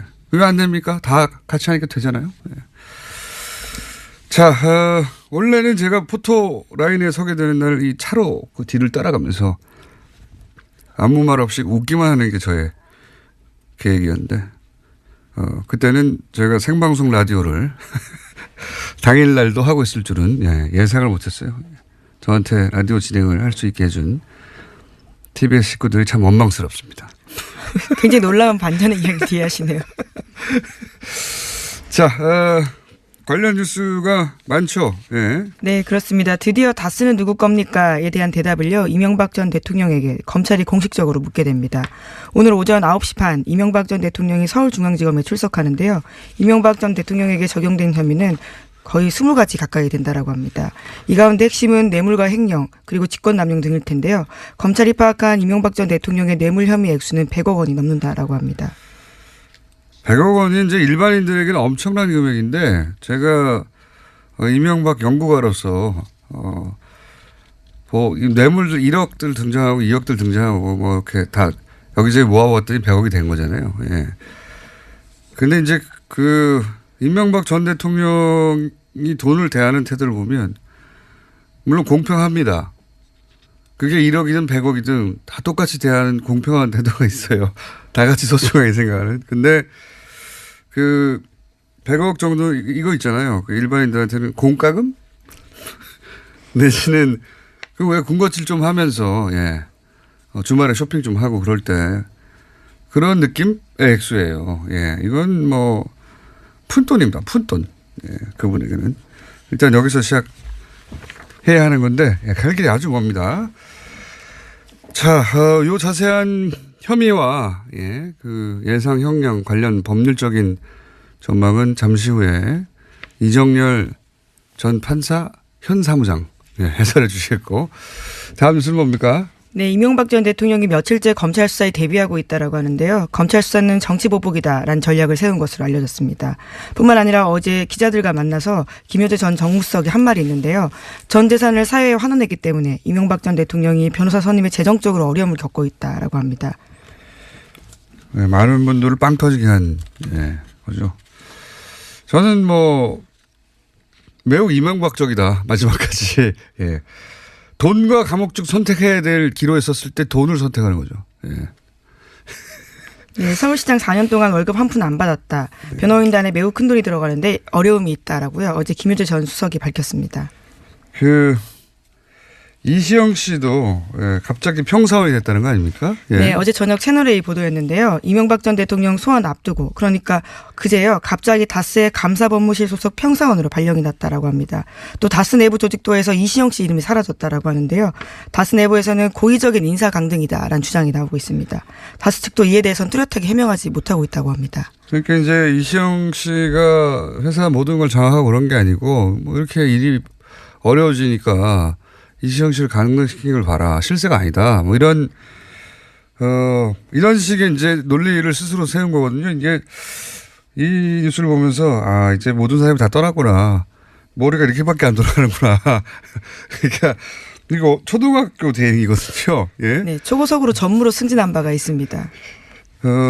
뭔가 이렇게 치밀하고 통할 만한 대행이 아니라 나 지금 평사원이잖아. 아무 힘 없어. 이거 통합니까 이게? 지금 와서? 말도 안 되는 대응인데 주변의 사람들이 다 떠난 거예요. 네. 그래서 이제 자기 객관화가 안 되는 가운데 말도 안 되는 대응이 나오는 겁니다. 현재. 그런 상황입니다. 자, 관련해서 잠시 후에 자세한 혐의 다뤄보기로 하고요. 다음 뉴스. 예, 남북관계 관련된 소식도 빼놓을 수가 없습니다. 어제 서훈 국정원장이요. 아베 신조 일본 총리 만났습니다. 접견은 애초에 15분 예정되어 있었는데요. 그것을 훌쩍 뛰어넘고 1시간 5분 동안 이뤄졌습니다. 아베 총리는 비핵화를 전제로 북한과 대화한다는 것은 긍정적으로 평가한다면서요. 앞으로 한국과 긴밀히 협력하고 싶다라고 밝혔습니다. 뿐만 아니라 북한이 남북 정상회담에 이어서 북미 정상회담이라는 큰 담판을 해야 하는 만큼 이 기회를 단순히 시간 벌기용으로 이용할 것으로 보지 않는다라는 뜻도 밝혔습니다. 얼마나 궁금했겠어요. 어떻게 돌아가는지. 네, 북한과 관련된 자세한 내용들을 아주 많이 물었다라고 하는데요. 실세 9명도 함께 배석했다라고 합니다. 그러니까요. 우리가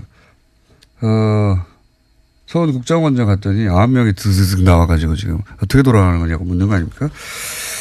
일본 관련 뉴스도 저희가 준비했습니다. 잠시 후에 전문가와 함께 이 문제 짚어보고요. 오늘은 또 4부에 중국 이야기도 또 합니다. 중국도 갔거든요. 네. 네, 중국 갔다가요. 또 러시아도 갔습니다. 지금 가 있죠. 예, 네. 그리고 내일 귀국할 예정이고요. 정의용 국가안보실장 일정입니다. 그러는 사이에 미국에서 트럼프 대통령은 대표적인 대화파였죠. 틸러슨 국무장관을 해임했습니다. 네, 그렇습니다. 북미 정상회담 앞두고 외교안보팀을 개편한 건데요. 해임하고 후임인 측근인 마이크 폼페이오 CIA 국장을 지명했습니다. 그것도 트위터를 통해 가지고 발표하게 됐는데요. 틸러슨 장관이 북한과의 직접 접촉을 제안한 직후에 그런 식의 내용들을 썼습니다. 심지어 틸러슨 장관도요. 자신의 경질 소식을 트럼프 대통령 트위터를 보고 알았다라고 합니다. 네, MBC 보도에 따르면요. 굉장히 트럼프적이에요. 모든 게. 예, 트위터로. 그러니까 이 공식적인 절차가 있지 않습니까? 미국의 국무장관 엄청나게 막강한 권한을 가지고 있거든요. 예, 전 세계를 다니는 예. 거죠. 국무장관을 해임하기 위한 절차가 있죠. 트럼프 대통령 머리에는 그런 게 없어요. 자신이 결정하면 끝나는 겁니다. 예. 해고. 예, 그걸 트위터로 쓰고 국무장관의 트위터로 그걸 보고. 근데 저는 틸러슨 국무장관이 북미 회담이 북미 회담을 할 것이다라고 말하는 순간 이 틸러슨 장관을 해임할 거라고 저는 생각했어요. 왜 그랬냐면 트럼프의 기준은 단 하나입니다. 모든 영광은 나에게. 모든 영광은. 그러니까 북미 대화 된다고 하니까 그 틸러슨 장관이 그동안 노력한 것이 결실을 맺었다. 이런 식의 분석들도 있었거든요. 꽤. 보기가 싫은 거예요. 그 보기가 싫은 것이고, 일부라도 다른 사람에게 공익하는 걸 견딜 수 없어 하는 거고요. 그래서 거꾸로 저는 이 경질이 북미 회담이 성사될 가능성이 거의 확정적이다라고 보여주는 이제 트럼프 대통령에게 감정이입해서 세상을 보자면 북미 회담이 이루어졌을 때 그 영광을 조금이라도 나눠 먹는 사람은 용서할 수 없어. 내가 다 먹을 거야 이거거든요. 본인이 모든 걸 지고 가겠다는 뜻으로 봐야 된다는 거죠. 그러니까 모든 건 나 때문에 일어난 일이라는 거죠. 예, 틸러슨이든 누구든 조금이라도 옆에서 미국 언론들이라든가 이런 사람들이 오랜 세월 트럼프가 그 강경 대응할 때 틀렸으니 끊임없이 대응한 덕이다. 이런 얘기가 나오는 건 견딜 수가 없는 겁니다.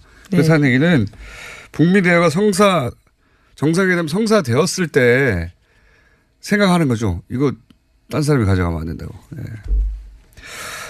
대단히 트럼프적이고 당연한 해고라고 봅니다. 저는. 예. 그리고 거기에 거꾸로 강경파를 심어둔 거 아닙니까? 이 강경파가 이런저런 어려운 얘기할 때 본인이 다 해결하는 거죠. 예. 지구를 구하는 거죠. 매우 트럼프적인 경질이라고 봅니다. 자, 다음 뉴스는요. 네, 경찰 댓글 관련 문건이요 또 나왔다고요. MBC와 경향신문이 보도했습니다. 다음 아고라, DC인사이드 같은 인터넷에 친숙한 사이트조차요 종북 사이트로 분류했다라는 건데요. 게시글의 내용에 따라서 핵심 세력, 동조 세력, 불만 세력으로 나눠 감시했습니다. 지난 2011년 10월달 경찰청 보안까지 작성된 문건에 따른 내용입니다. 이건 이제 단순히 댓글을 다는 걸 넘어서 경찰이 댓글 달았다고 하는 것도 좀 충격적인 거지만 그것도 그 규모도 뭐 2천여 명 가까이 경찰 그리고 7만 명 정도의 보수단체 회원들을 활용하려고 했다는 건데 근데 이게 어떻게 하다가 문건이 나온 거냐면 그 소위 블랙팬, 레드팬 일반인 네티즌들을 상대로 끊임없이 괴롭히면서 인터넷상에서 그런 여론을 조성하지 못하게 주저앉히는 역할 그 문건이 나온 적이 있지 않습니까? 네, 그렇죠. 그 기무사 발표들을 따라서도 나온 바가 있습니다. 사이버 사령부에서도 나왔고, 예, 기무사에서도. 근데 그 문건에 이 명단을 경찰과 공유하라고 하는 데서 이 단서가 돼서 여기까지 온 거거든요. 무슨 얘기냐면 경찰들이 댓글을 달 때 이런 네티즌들을 공격했다는 겁니다. 괴롭히고 경찰이. 집행위를 휘두른 거죠. 예. 앞으로 추가 문건이 나올지는 모르겠습니다만 단순 댓글을 단 게 아니라 경찰이 일반인들을 온라인상에서 계속 괴롭혔다. 대규모로. 예. 네, 우선 계획 문건이긴 한데요. 이에 대해서 경찰은 일부다라고 부인하고 있긴 합니다. 뭘 안 부인하겠습니까 지금. 자, 그리고 그 문건 이후에 실제 사이버 안보 신고 요원 뭐 이런 식으로 예, 운영하려고 했던 계획이 또 나왔죠. 예. 네, 관련된 문건이 또 나온 건데요. 이 시기도 눈길을 끕니다. 대선을 앞두고 있는 2012년 2월 달인데요. 경찰청 보안국에서 만든 문건입니다. 보수단체 회원 여론대응 요원으로 선발 시도하려고 했다라는 건데요. 임무는 비공개 커뮤니티부터 게임이나 일상생활 커뮤니티에서 활동하면서 이른바 안보 위협 요소에 색출을 하라라는 겁니다. 그러니까요. 처음 나온 문건은 그 전에고요. 그 전에는 계획일 뿐이었다고 변명했거든요. 또 문건이 나온 거예요. 그 다음 해에 일종의 운영계획, 실행계획이었죠. 이제 이렇게 문서만 작성하고 또 안 했다고 그러겠죠. 예. 네, 경찰은 그렇게 밝히고 있습니다. 문건은 계획에 불과하고요. 실행되지 않은 것으로 파악하고 있다라는 건데요. 우선 내부적으로 수사단이 꾸려지긴 했습니다. 어디까지 밝혀질지 모르겠는데, 예. 저는 뭐 제보자들이나 이제 내부 고발자들이 나오겠죠. 예. 나라가 완전히 뭐. 네, 뿐만 아니라 당시 경찰청장들도요, 모두 다 지시하지도 보고받지도 않았다라면서 부인하고 있긴 합니다. 국민을 보호하라고 있는 모든 조직, 군, 경찰, 국정원, 모두가 다 국민들을 괴롭히고 있었던 거예요. 감시하고. 말도 안 되는 거 다 잡아들여야 됩니다, 저는. 이 2,000명이라고 치죠. 2,000명이 사이버 다 그 수사받고 또는 뭐 벌을 받으면 그럼 경찰은 사이버 수사는 어떻게 하냐 뭐 이런 얘기 할 수 있어요. 사이버 수사 6개월 못 해도 됩니다.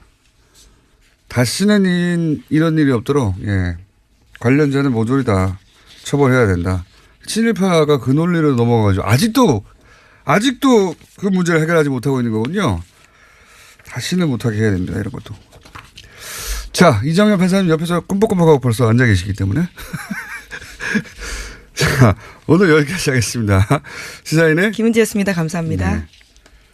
네. 바로 이어서 꿈뻑꿈뻑 계속 옆에서 언제 나한테 말 시키나 앉아 계셨던. 안녕하십니까? 안녕하십니까? 네. 담담하게 혐의와 쟁점을 짚어보겠습니다. 담담하게. 혐의가 뭐 20여 개다. 그런데 너무 많잖아요. 네. 좀 이해하기 쉽게 덩어리 좀 분류를 해 주십시오. 크게 보면은 4가지로 나눌 수 있어요. 4가지. 예, 하나는 뇌물수수. 뇌물. 예, 뭐 뇌물 뭐 그건 이제 디테일하게 들어가면 너무 많으니까 그건 넘어가고요. 많이 먹었다. 예. 아니, 그래도 아직까지는 전직 대통령 예우에 관한 법률에 적용을 받으시는데 드셨다. 예. 그리고 많이 시시하셨다. 예. 네. 그리고 다음 두 번째가 이제 횡령배임. 횡령배임. 네, 그 덩어리가 있고요. 그다음에 또 하나는 이제 본인이 자백했던 대통령 기록물 관리에 관한 법률 위반. 예, 그 영법 빌딩으로 대통령 기록물을 함부로 반출한 행위.